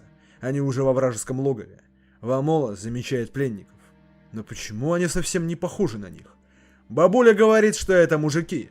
Она что, никогда их прежде не видела? Ей казалось, что их всех поубивали. А они здесь, в покорном рабстве. Вамола предлагает помочь им, но одна из воительниц просит ее не мелить чепухи. Они пришли сюда, чтобы свалить. Им бы по-хорошему ускориться. Но Банга решает, что они освободят мужчин. Все-таки их сил недостаточно, чтобы прорваться. Нужно больше людей. Вамола, не задумываясь, идет на выручку. Банга просит, чтобы она остановилась. Нельзя сейчас действовать необдуманно. Но девушка произносит, что с нее хватит. Все это время ее так бесило их положение. Она всегда хотела помочь. Каким-то чудом ей удается добраться до пленников незамеченной. Вамола освобождает одного. Но пусть остальные не смотрят и ведут себя спокойно. Вот только когда она освободила мужчину, он тут же побежал, чем привлек к себе внимание. Банга кричит, чтобы соратница кидала дымовуху. Пришельцы открывают огонь по пленникам. Старухи кидают дымовуху. Вамола отчаянно пытается пристрелить стражей. Воительницы, понимая, что дело труба, открывают огонь. К заварушке присоединяется ракетометчик. Кажется, Вамоле конец. Но в последний момент ее отталкивают. Раздается взрыв. Открыв глаза, Вамола видит рядом с собой маму. Она без сознания. Девушка пытается привести ее в себя, но она не отвечает. Тогда Вамола собирается унести ее. Но одна из воительниц хватает ее на руки и кричит, что на это нет времени. Нужно бежать к пирамиде. Вамола не собирается оставлять маму и отчаянно кричит. Тогда воительница не сдержалась. Вамола — их общая доченька, и она думает, что ей позволят вот так просто умереть. Банга приходит в себя. Сколько можно повторять? Она не ее мама. Бабуля огляделась и заметила кое-что интересное. Меж тем трио прорывается к пирамиде. Сердце Вамолы разрывается. Неужели мама погибла? Воспоминания режут ее без ножа. Дорогу к спасению ей преграждает гигантский пришелец. Путь к отступлению отрезали другие. Участь ее соратниц была незавидна. Вамола осталась совсем одна. Глядя в глаза своей смерти, она вспоминает милые вечера в окружении своей семьи. Мама. И тут на помощь приходит шумерский бог. Одним ударом он уничтожил пришельца. Вамола поверить не может. Он явился на помощь? Пленники взбодрились. Господь, он прибыл спасти их. Небесный владыка пришел, чтобы спасти их. Спасти вас. Да срала я на ваше спасение. Мама? Вы, кучка жалких отбросов, носились тут как угорелые и даже не подумали о том, чтобы защитить эту малявку. А ведь она пыталась вас защитить. Эта девочка единственное дитя планеты. Будущее шумеров покоится на плечах нашего последнего ребенка. Разве вам самим не обидно? Ваши семьи покромсали фарш. Вашу землю и воду украли. Шумеры практически полностью истреблены. А вы стоите тут и молитесь о том, чтобы ваши жалкие жизни спас кто-то другой. Дайте волю ярости. Пусть те, кто украл вашу планету и погубил семью, заплатит. Буйствуйте! Устанут руки, так рвите зубами. Раз нашлось время читать молитвы, значит и найдется время швырять камни. Верните себе отнятое. Спасите сокровища шумеров своими руками. Вперед! Последний шумерский забив начинается. Пришельцы впервые столкнулись с таким ожесточенным сопротивлением. Мотивационная речь Банги сработала. Мужчины озверели и наконец-то смогли дать отпор захватчикам. Вамола пытается понять, что же ей делать. Одна из воительниц кричит, чтобы девушка бежала к пирамиде. Она и напарница прикроют ее. К слову, мечта этой тетушки была выполнена. У нее тут отличный вид на океан. Наконец Вамола сумела добраться. Вот только, как ей сбежать? Ничего не понятно. Звездные врата? Что такое варп? Она может прочесть эти слова, но не может понять их значение. Что же ей делать? Но к ней спешит та, кто знает, что делать. И неужто ей постоянно нужно за всеми приглядывать, как за маленькими? Мама, ты в порядке? Брысь! Дай я сама! Мама, ты серьезно ранена? Да это мелкие царапульки. Ладно, все нормально. Вот так. Невероятно. Что это? Шумерский миф оказался правдой. Вамола, прихвати-ка еще это. Пригодится. Погоди, а как же ты? Тут написано, что энергии маловато. Хватит на варп только одной тушки. Нет, тогда я не пойду. Мам, иди ты.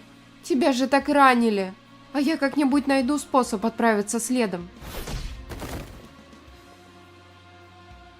Мама, ты что наделала? Вамола, послушай меня. Этой планете конец.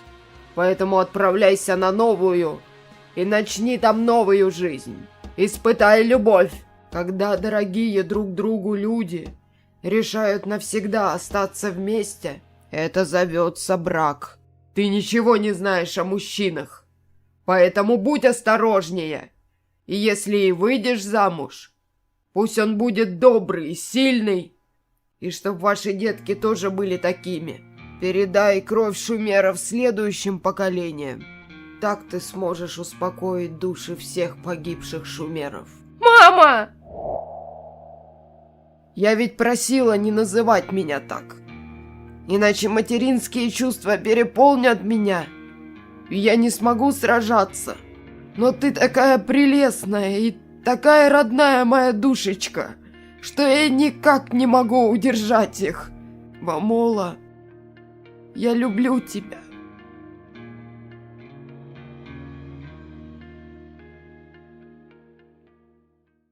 После душераздирающего прощания лидер вторжения подходит к Банге. Значит, имя ее дочери Вамола. Так зовут крысу, что стащила его костюм с тонущей планеты. Они найдут ее, даже если придется перерыть все уголки космоса. И ее голова украсит верхушку здешней пирамиды. Чужой пытается использовать каменную плиту, но не выходит. Ею могут пользоваться только шумеры. Это не беда. Даже несговорчивая бабка запоет, когда увидит, как пытают ее соратницу. Вамола в это время вспоминает наказ названной матери. Ее сердце разбито. Добравшись до точки назначения, девушка решила выбраться наружу. В целях предосторожности она была в костюме. И первый контакт с землянами был неудачный. Она знатно напугала челиков. Впрочем, это и не удивительно. Что бы сделали вы, если бы вам щи прописал чел в костюме Годзиллы? Вот и они решили, что нужно сваливать и вызвать копов. Глядя им вслед, Вамола решила, что эти двое были слабы. Затем некоторое время девушка пыталась понять, что же ей делать.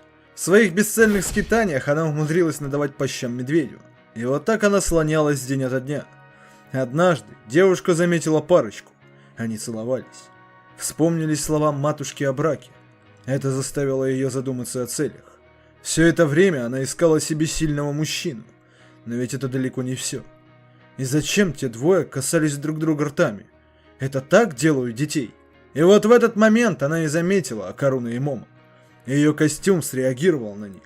Видимо, это не простые земляне. Ну а потом она столкнулась с Акаруном в Девил Триггере и отметила его силу. Оказалось, что после того, как ее победили, костюм активировал систему аварийной защиты. Цель будет уничтожена. Вамола пыталась его остановить, но безуспешно. Впрочем, Акаруну и остальным удалось ее победить. Ну а дальше девушка впервые за долгое время смогла хоть с кем-то, хоть как-то пообщаться. Эти люди заменили ей семью. Однако произошло несчастье, и Момо выгнала ее. В тот момент сердце девушки было готово разорваться на части. Пусть они с Момо и не были долго знакомы, но она была так добра с ней. Вамола благодарна Аясе и просит прощения. Это все ее вина. Все случилось из-за ее прибытия на эту планету. Но ей некуда бежать. У нее не осталось дома. Она живет в постоянном страхе. И ей больше не хочется сталкиваться с этими существами. Они такие жуткие. Перед тем, как прийти на помощь, Вамола просила маму придать ей храбрости. Этот флешбэк увидели все, у кого был передатчик. И это придало им сил. Чужой пытается проломить силовой барьер, и Серпа вот-вот утратит силу поддерживать его. Рокура просит Аясы поторопиться. Девушка в отчаянии. Что же делать? Ей нужно еще чуть-чуть времени. Серпа произносит, что они не в том положении, чтобы тратить на нее свое время, и пытается проткнуть ее своим пульсирующим отростком. Момо требует, чтобы он убрал эту дрянь, но Рокура считает, что это единственное решение. Молниеносным движением он протыкает шею Вамолы. Момо поверить не может. Что этот ублюдок натворил? Да она сама его прикончит. Рокура просит, чтобы она перестала думать о ней. Пусть лучше сосредоточится на врагах. В следующую секунду Вамола приходит в себя и даже пытается подняться. Ее рана полностью исцелилась. Рокура признается, что берег это для Момо, но решил поступить так. Однако, штука эта одноразовая, так что теперь второй жизни у Момо нет. А еще, силы окончательно покинули его. Напоследок он просит, чтобы Момо стерла все украденные данные. Для этого ей нужно уничтожить костюмы захватчиков. Сказав это, он замолкает. Неужели он погиб? Подумать об этом придется позже. Барьер исчез, и чужой наносит удар. Избавившись от Аясы, он хватает Вамолу. Удивительно. Судя по всему, этот объект наделен неимоверной удачей. Нахождение обитаемых планет на просторах Вселенной является вопросом первостепенной важности. Но благодаря Вамоле им удалось найти подходящую планету для жатвы. Лидер вторженцев собирается заменить голову своего костюма на голову Вамолы. Наверняка это принесет ему удачу. Вот только не все так просто. В чужого прилетело дерево. Стоит отметить, что Момо хирургически точна. Вамола не задета. Освободив девушку, Аяса обнимает ее. Она просит прощения за то, что выгнала ее. Вамола столько всего вынесла в одиночку. И она уверена, ее мама все еще жива. Все будет хорошо. Вамола может на нее положиться. И еще. Она, конечно, ненавидит серпанианцев, но Рокура ее не бесит. Она обещает выполнить его просьбу. Ну а теперь пора разобраться с ублюдками. Лидер вторжения в восторге. Он хочет Момо. Ее тело станет его костюмом. У Аясы тоже планы на его счет. Из него наверняка получится отличный такаяки. Запечененький такой. Ну же, пусть нападает. Момо просит Вамолу отойти. Сейчас будет очень жарко. Эти ублюдки так вывели ее, что она вряд ли сможет взять себя в руки. Возвращаемся к Ари и остальным. Их противники считают, что победили. В прошлую их встречу девчонка смылась, но теперь-то они ее не отпустят. Они хорошо подготовились и развили сильную атмосферу вокруг базы, так что теперь могут находиться здесь гораздо больше 3 минут. Вот только этот чел допустил ошибку. Не стоило так близко подходить, ведь Айра уже давно ждала этого. Она ведь уже говорила, электричество на нее не действует. Толстяк судорожно пытается избавиться от нее, но не выходит. Снайпер просит товарища отойти. Девчонка слишком упертая, он сам ее прикончит. Но тут он и его ближайший соратник кое-что уловили. Тот пацан, он тоже двигается. Эндёдзи вновь юзает дурной ствол. И в этот раз он старается сильнее. История Вамолы придала ему сил. Он должен справиться ради нее. Пришельцы удивлены. Эта особь все еще выдает столько мощности. Видимо, его энергия неисчерпаема. Вероятно, из него получится отличный материал для костюма. Они даже начинают спорить, кто заберет его тело для этого. Айра в это же время пытается пробить броню инопланетного захватчика. Но все ее попытки тщетны. Броня слишком плотная. Сколько бы она ни пыталась, ее ждет провал. Айра выходит из себя.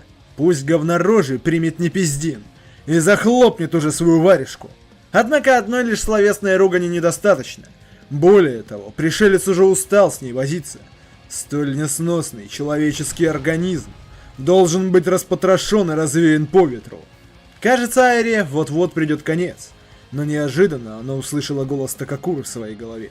Спирали. Они слышат его? Он только что вошел в пустое пространство. Парень очень надеется, что они продержатся до его прихода. И пускай послушают его. Сейка-сан сказала использовать против сильных врагов силу спирали.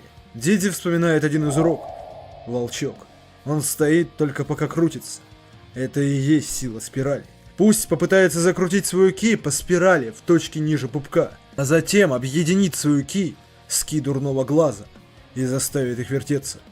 Таким образом, у него получится использовать силу дурного глаза. Диди пробует, и это сработало. Ужасающая своей мощностью спираль вырывается из его тела, испепеляя пришельцев. Как же все-таки повезло местным жителям, что все это происходит в пустом пространстве. Айра решила тоже попытаться использовать спираль. Пузан только усмехнулся. Это бесполезно. Когда она уже поймет?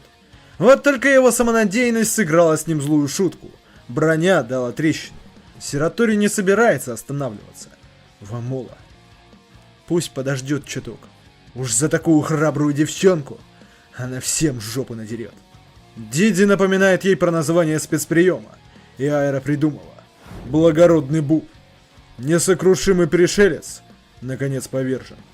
Если кто-то скучал по креветка-сану, то вот и он. Его противостояние с Богомолом отошло на окраины территории, ближе к воде. И он нехило огребает. Богомол отдает ему должное. Никогда прежде он не встречал такое упертое существо. Впрочем, оно и к лучшему, хоть испытает свой костюм на полную. Креветыч вспоминает сынишку, как укладывал его спать. Выйдя на улицу, он встретил знакомую. Она поинтересовалась, почему он уходит каждую ночь и всегда возвращается в ссадинах. Что это за работа у него такая? Она очень переживает за него. Пенни-сан просит ее не беспокоиться. Он не может сказать, куда идет, но обязательно вернется. Ведь должен вырастить Чикититу большим и сильным. И в эту секунду ему очень хочется вернуться. Креветыч прыгает в воду. Его противник рассмеялся. Неужели он уже сбегает? Креветка кричит, что ему плевать на захватчиков. Он даже не с этой планеты, но у него есть должок кое-кому. И ради них он готов рискнуть всем. Богомол доволен. Он не сбежал, а просто решил сменить ринг. Но он просчитался.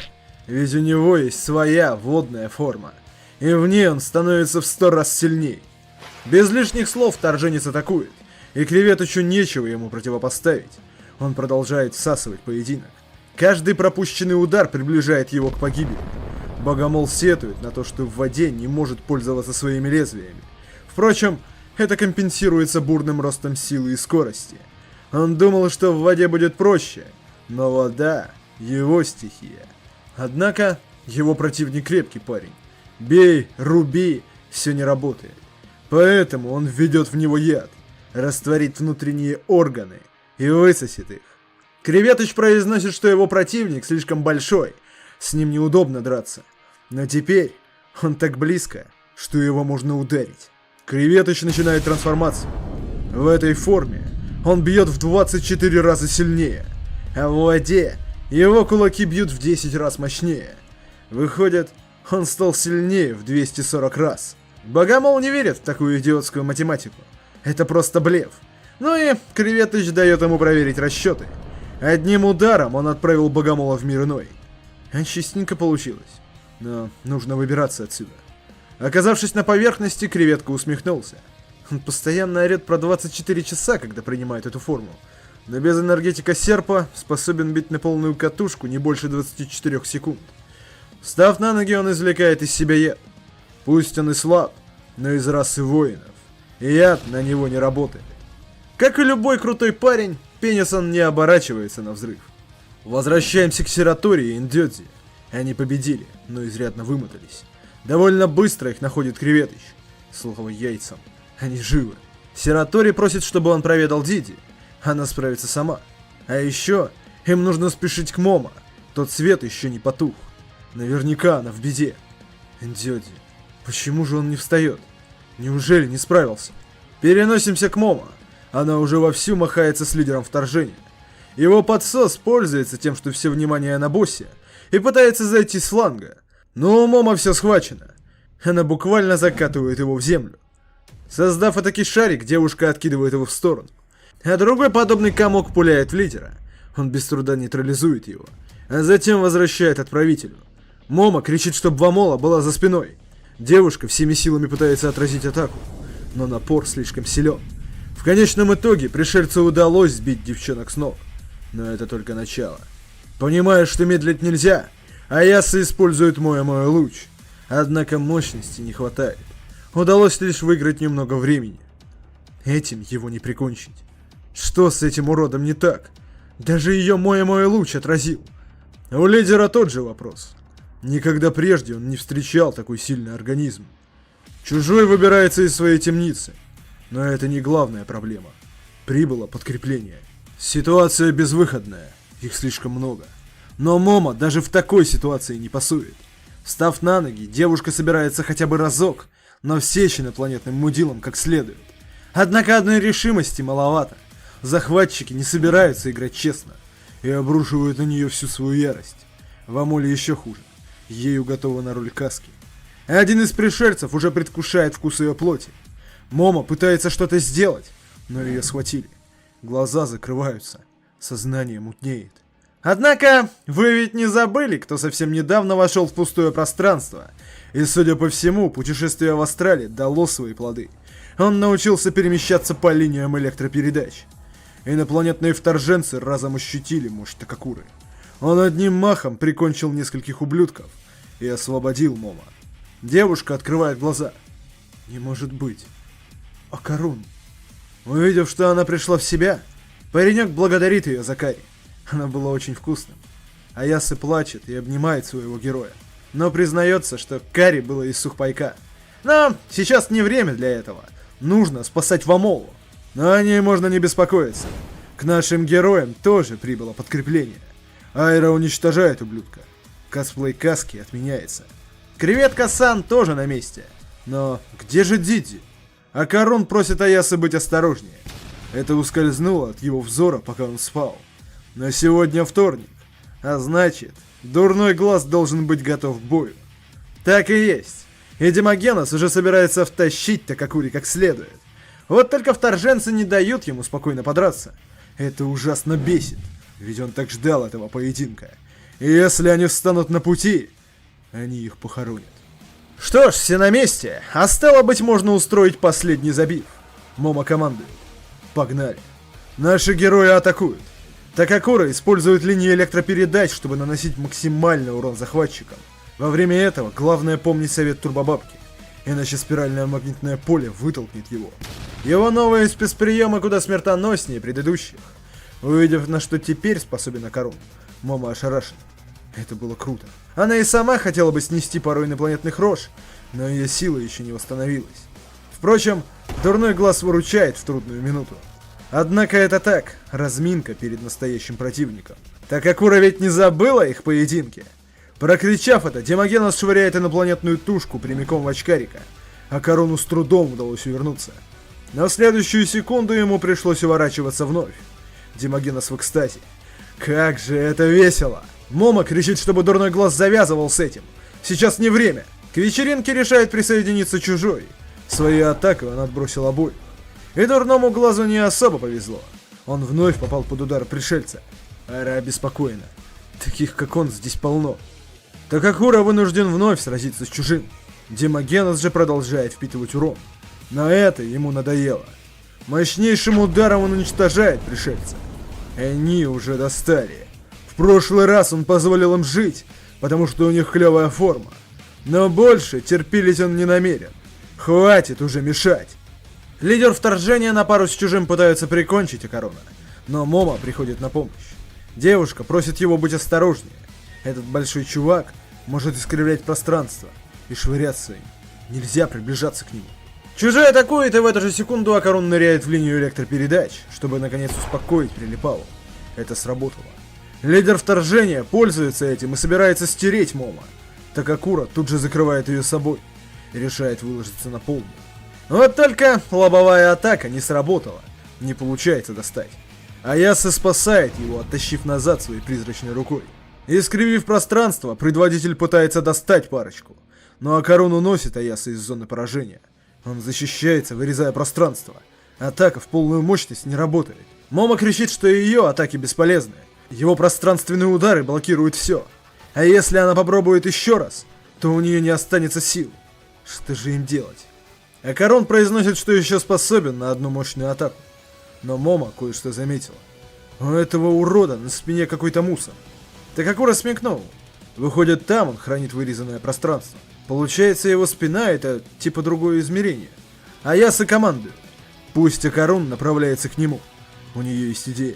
Рокура говорил, что только она способна прикончить его. Такакуре кажется, что Момо несет полную чушь. Но сейчас другого выхода нет. Придется довериться ей. Девушка, используя свою силу, формирует ударные кулаки, обрушивая их на пришельца, тем самым заставив его обратить на них внимание. Девушка дождалась момента, когда лидер оказался поблизости. Она просит прощения у Каруна.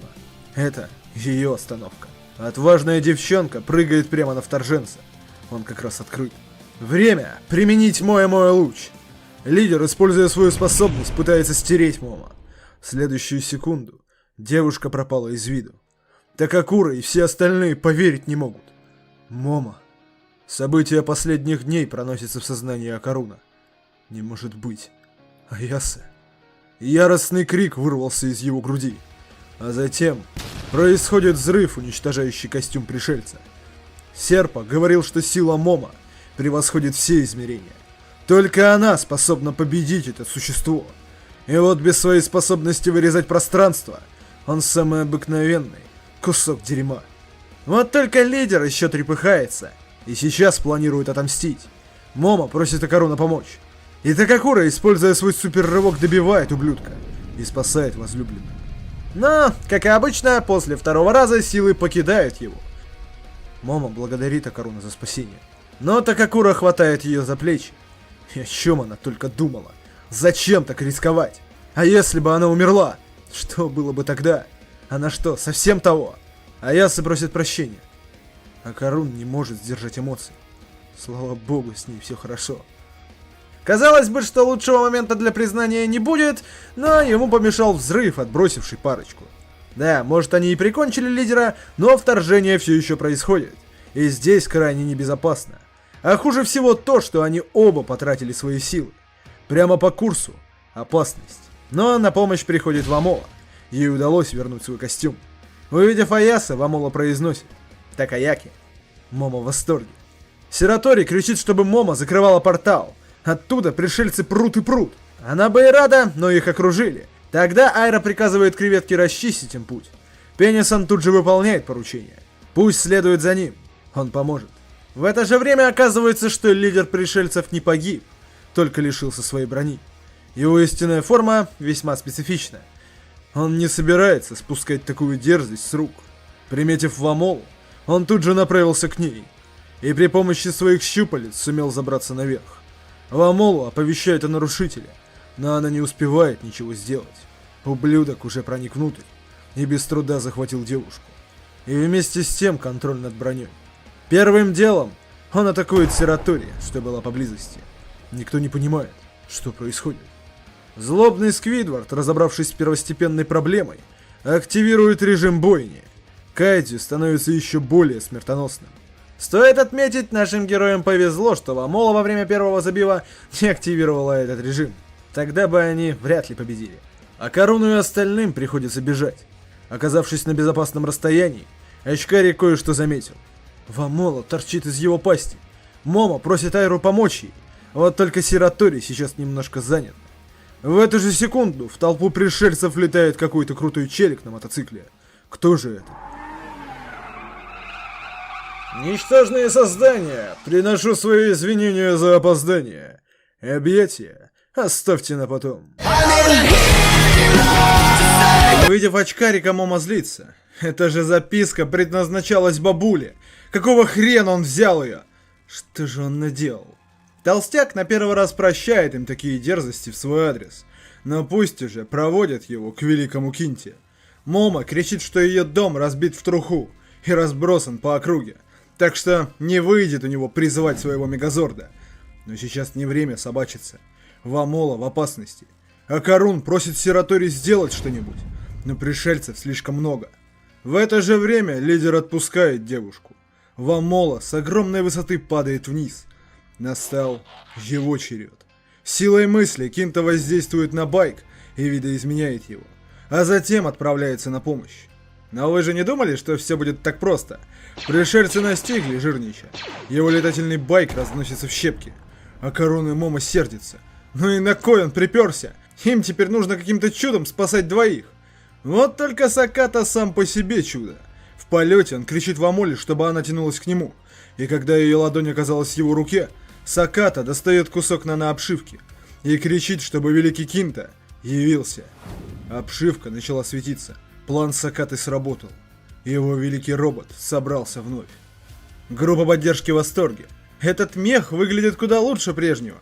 Он вернулся на место, уготованное ему судьбой.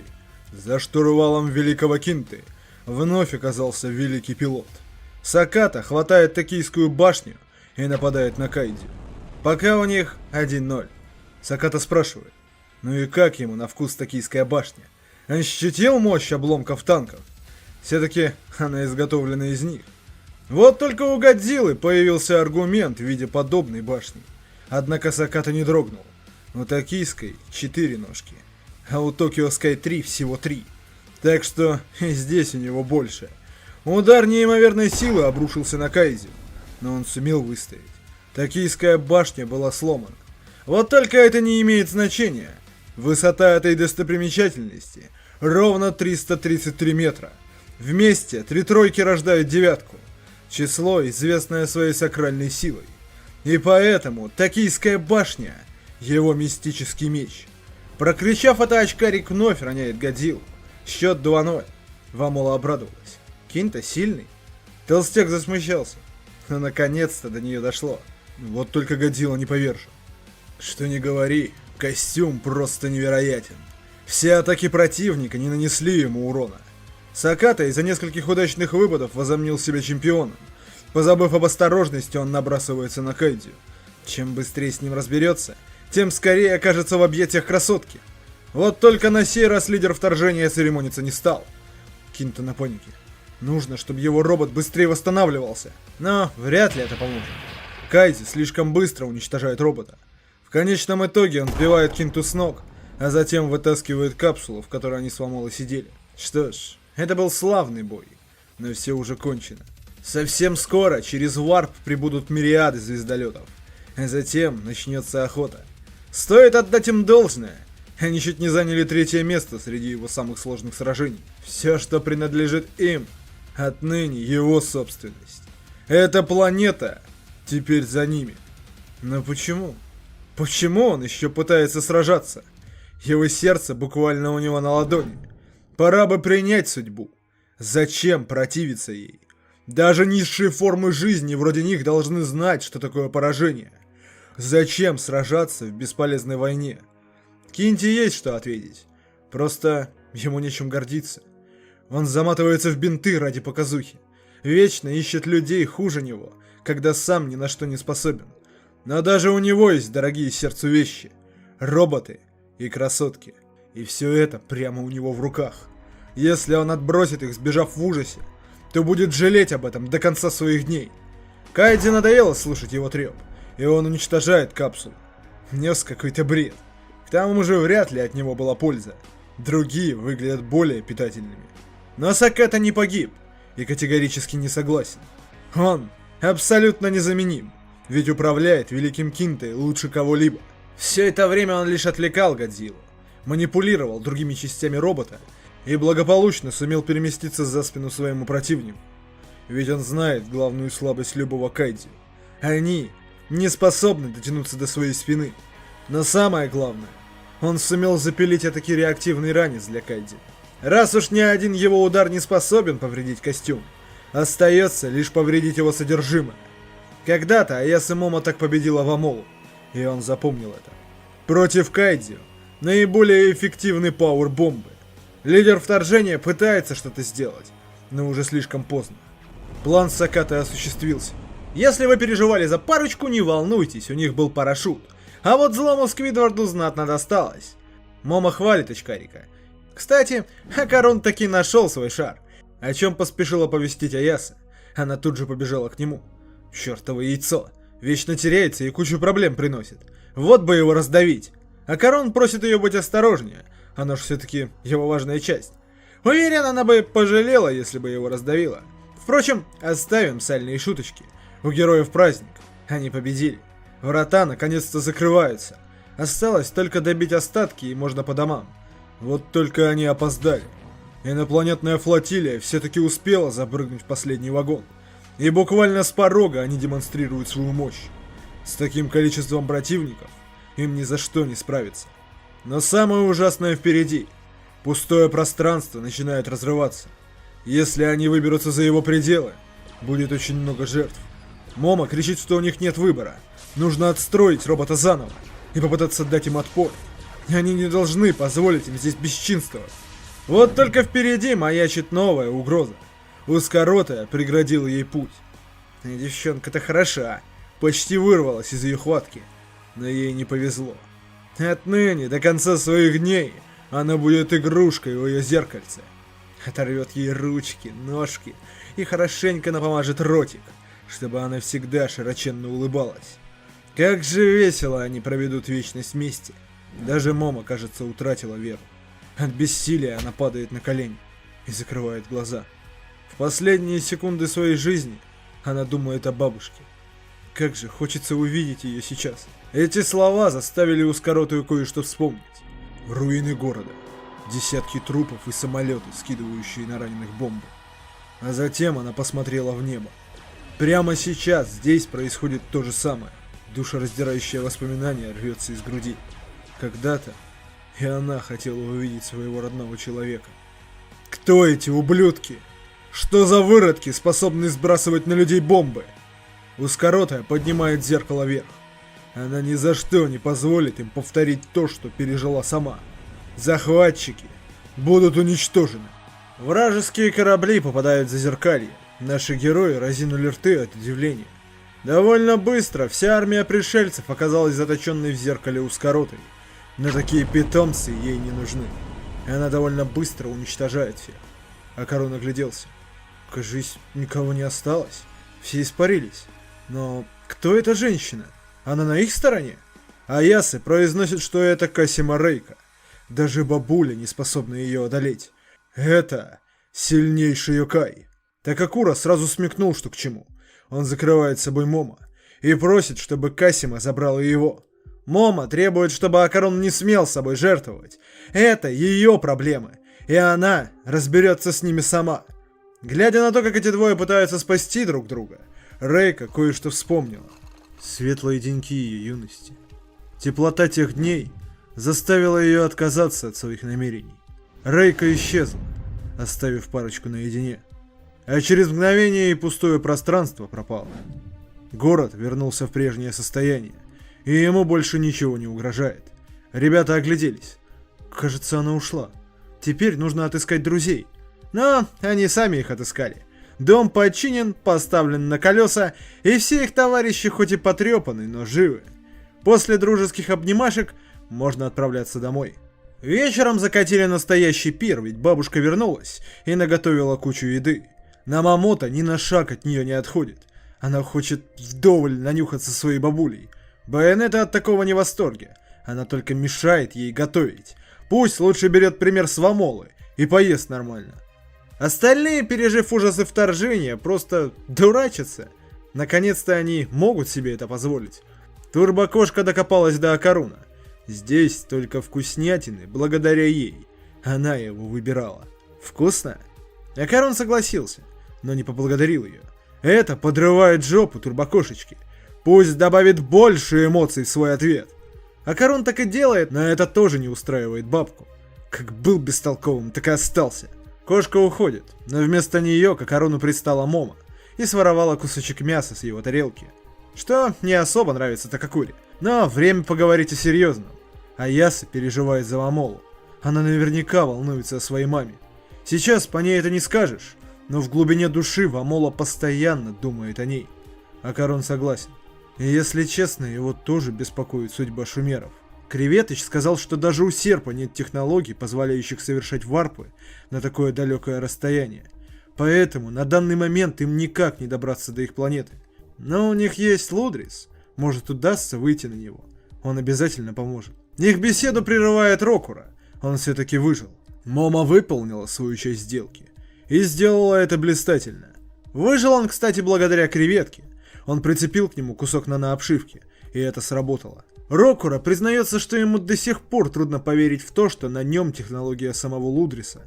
Теперь он стал намного круче. Момо рада, что он выжил, но предупреждает.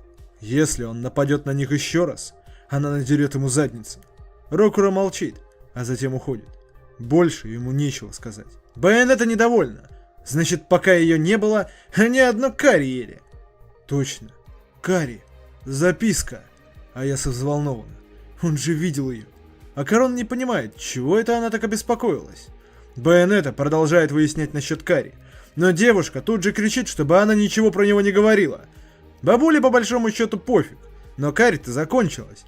Так что пусть идут за ним в магазин. Акарун говорит, что может сходить с ней, но Момо хочет прогуляться одна. Все остальные тут же накидывают ей список пожеланий. И тогда девушка просит, чтобы все пошли с ней. Уж слишком много у них хотелок. Пока все беззаботно общаются, Момо думает только о записке. Видел ли он ее?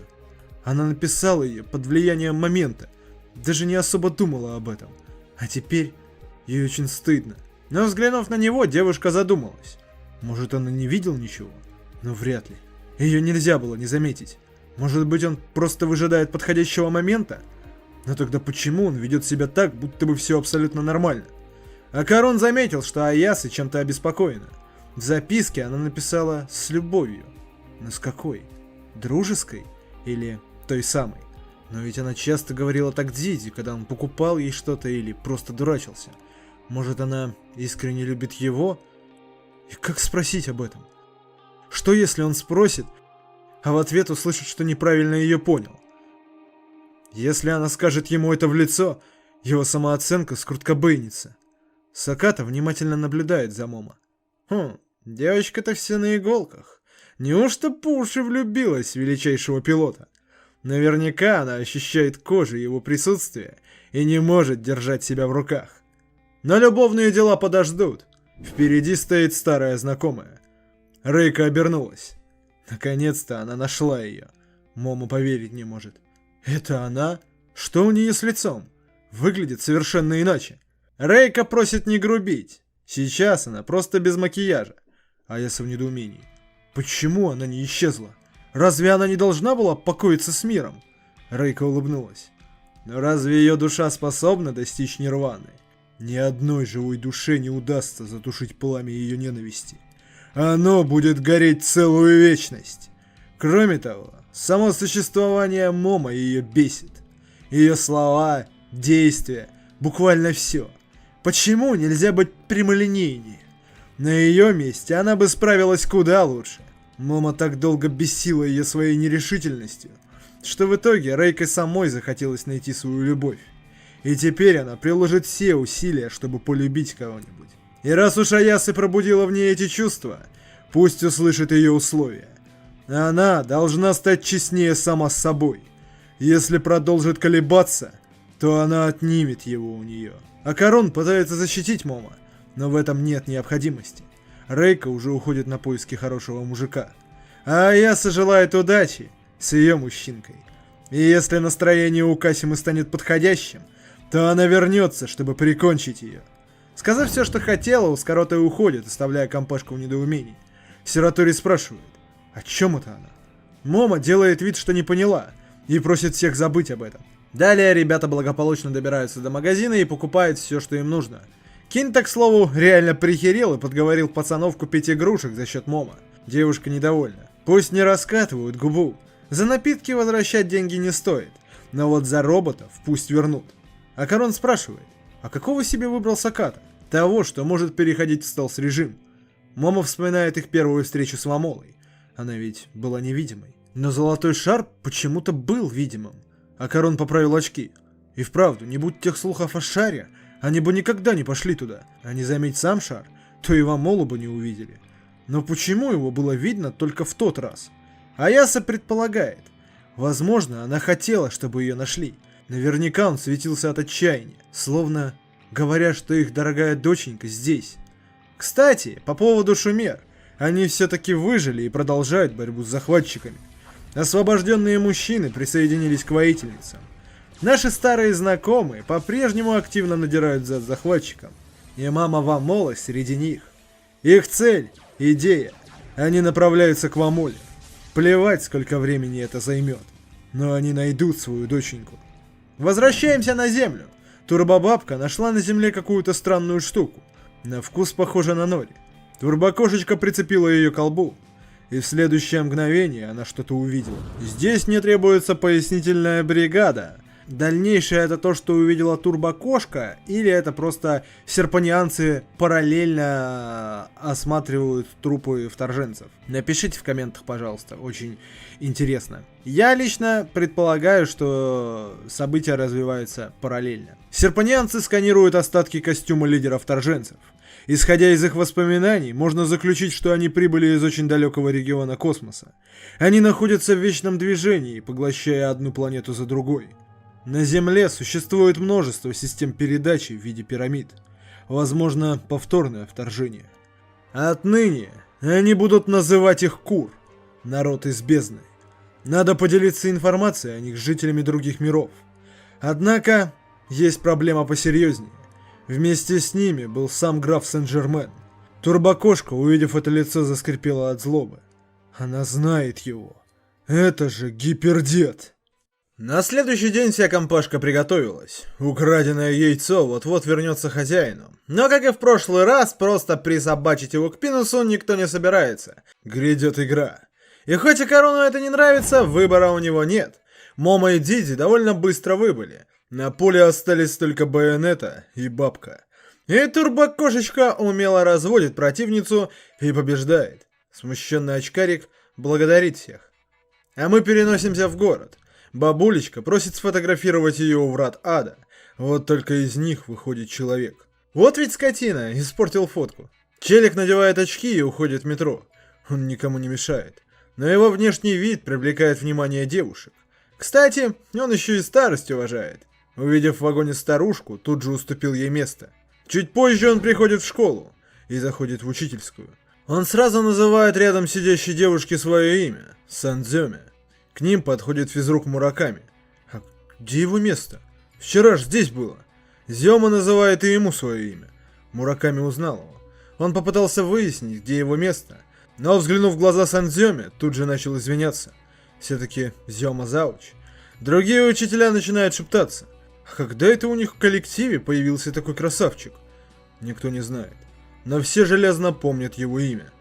Возвращаемся к нашей компашке. Они собираются в школу. Словарный запас Вамола увеличился. Вот только она сильно косит под Акаруна. Саката собирается поработать над ее языком. Кстати, Турбобабка научила ее слову «мудозвон». Услышав это, Момо признает. Ей не нравится, что она косит под Акаруна, но лучше пусть берет пример с него. Уже в школе ребята обсуждают, как же им найти второе яйцо. А Ясы даже задумалась о том, чтобы купить смартфон, чтобы следить за соцсетями. Все-таки благодаря чатам они вышли на Вамолу. У Сакаты появилась идея. Как насчет организовать свой собственный оккультный клуб? Негоже про яйца говорить прилюдно, как они всегда это делают. Момо признается, что ей стыдно такое обсуждать. Но клубы — это же вообще отстой.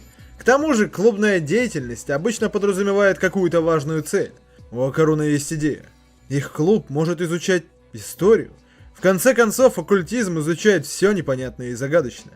В само понятие оккультизма входит множество предметов. Саката тут же требует, чтобы роботов тоже туда добавили. Момо смекнула. Им просто нужно место, где они будут страдать фигней. Впрочем, она и не против. Но кто из учителей возглавит их клуб? В следующее мгновение они увидели нового учителя. Мураками произносит, что Сандзюме-сан готов принять на себя эту роль. Так что пусть будут благодарны. Парочка не понимает. Кто?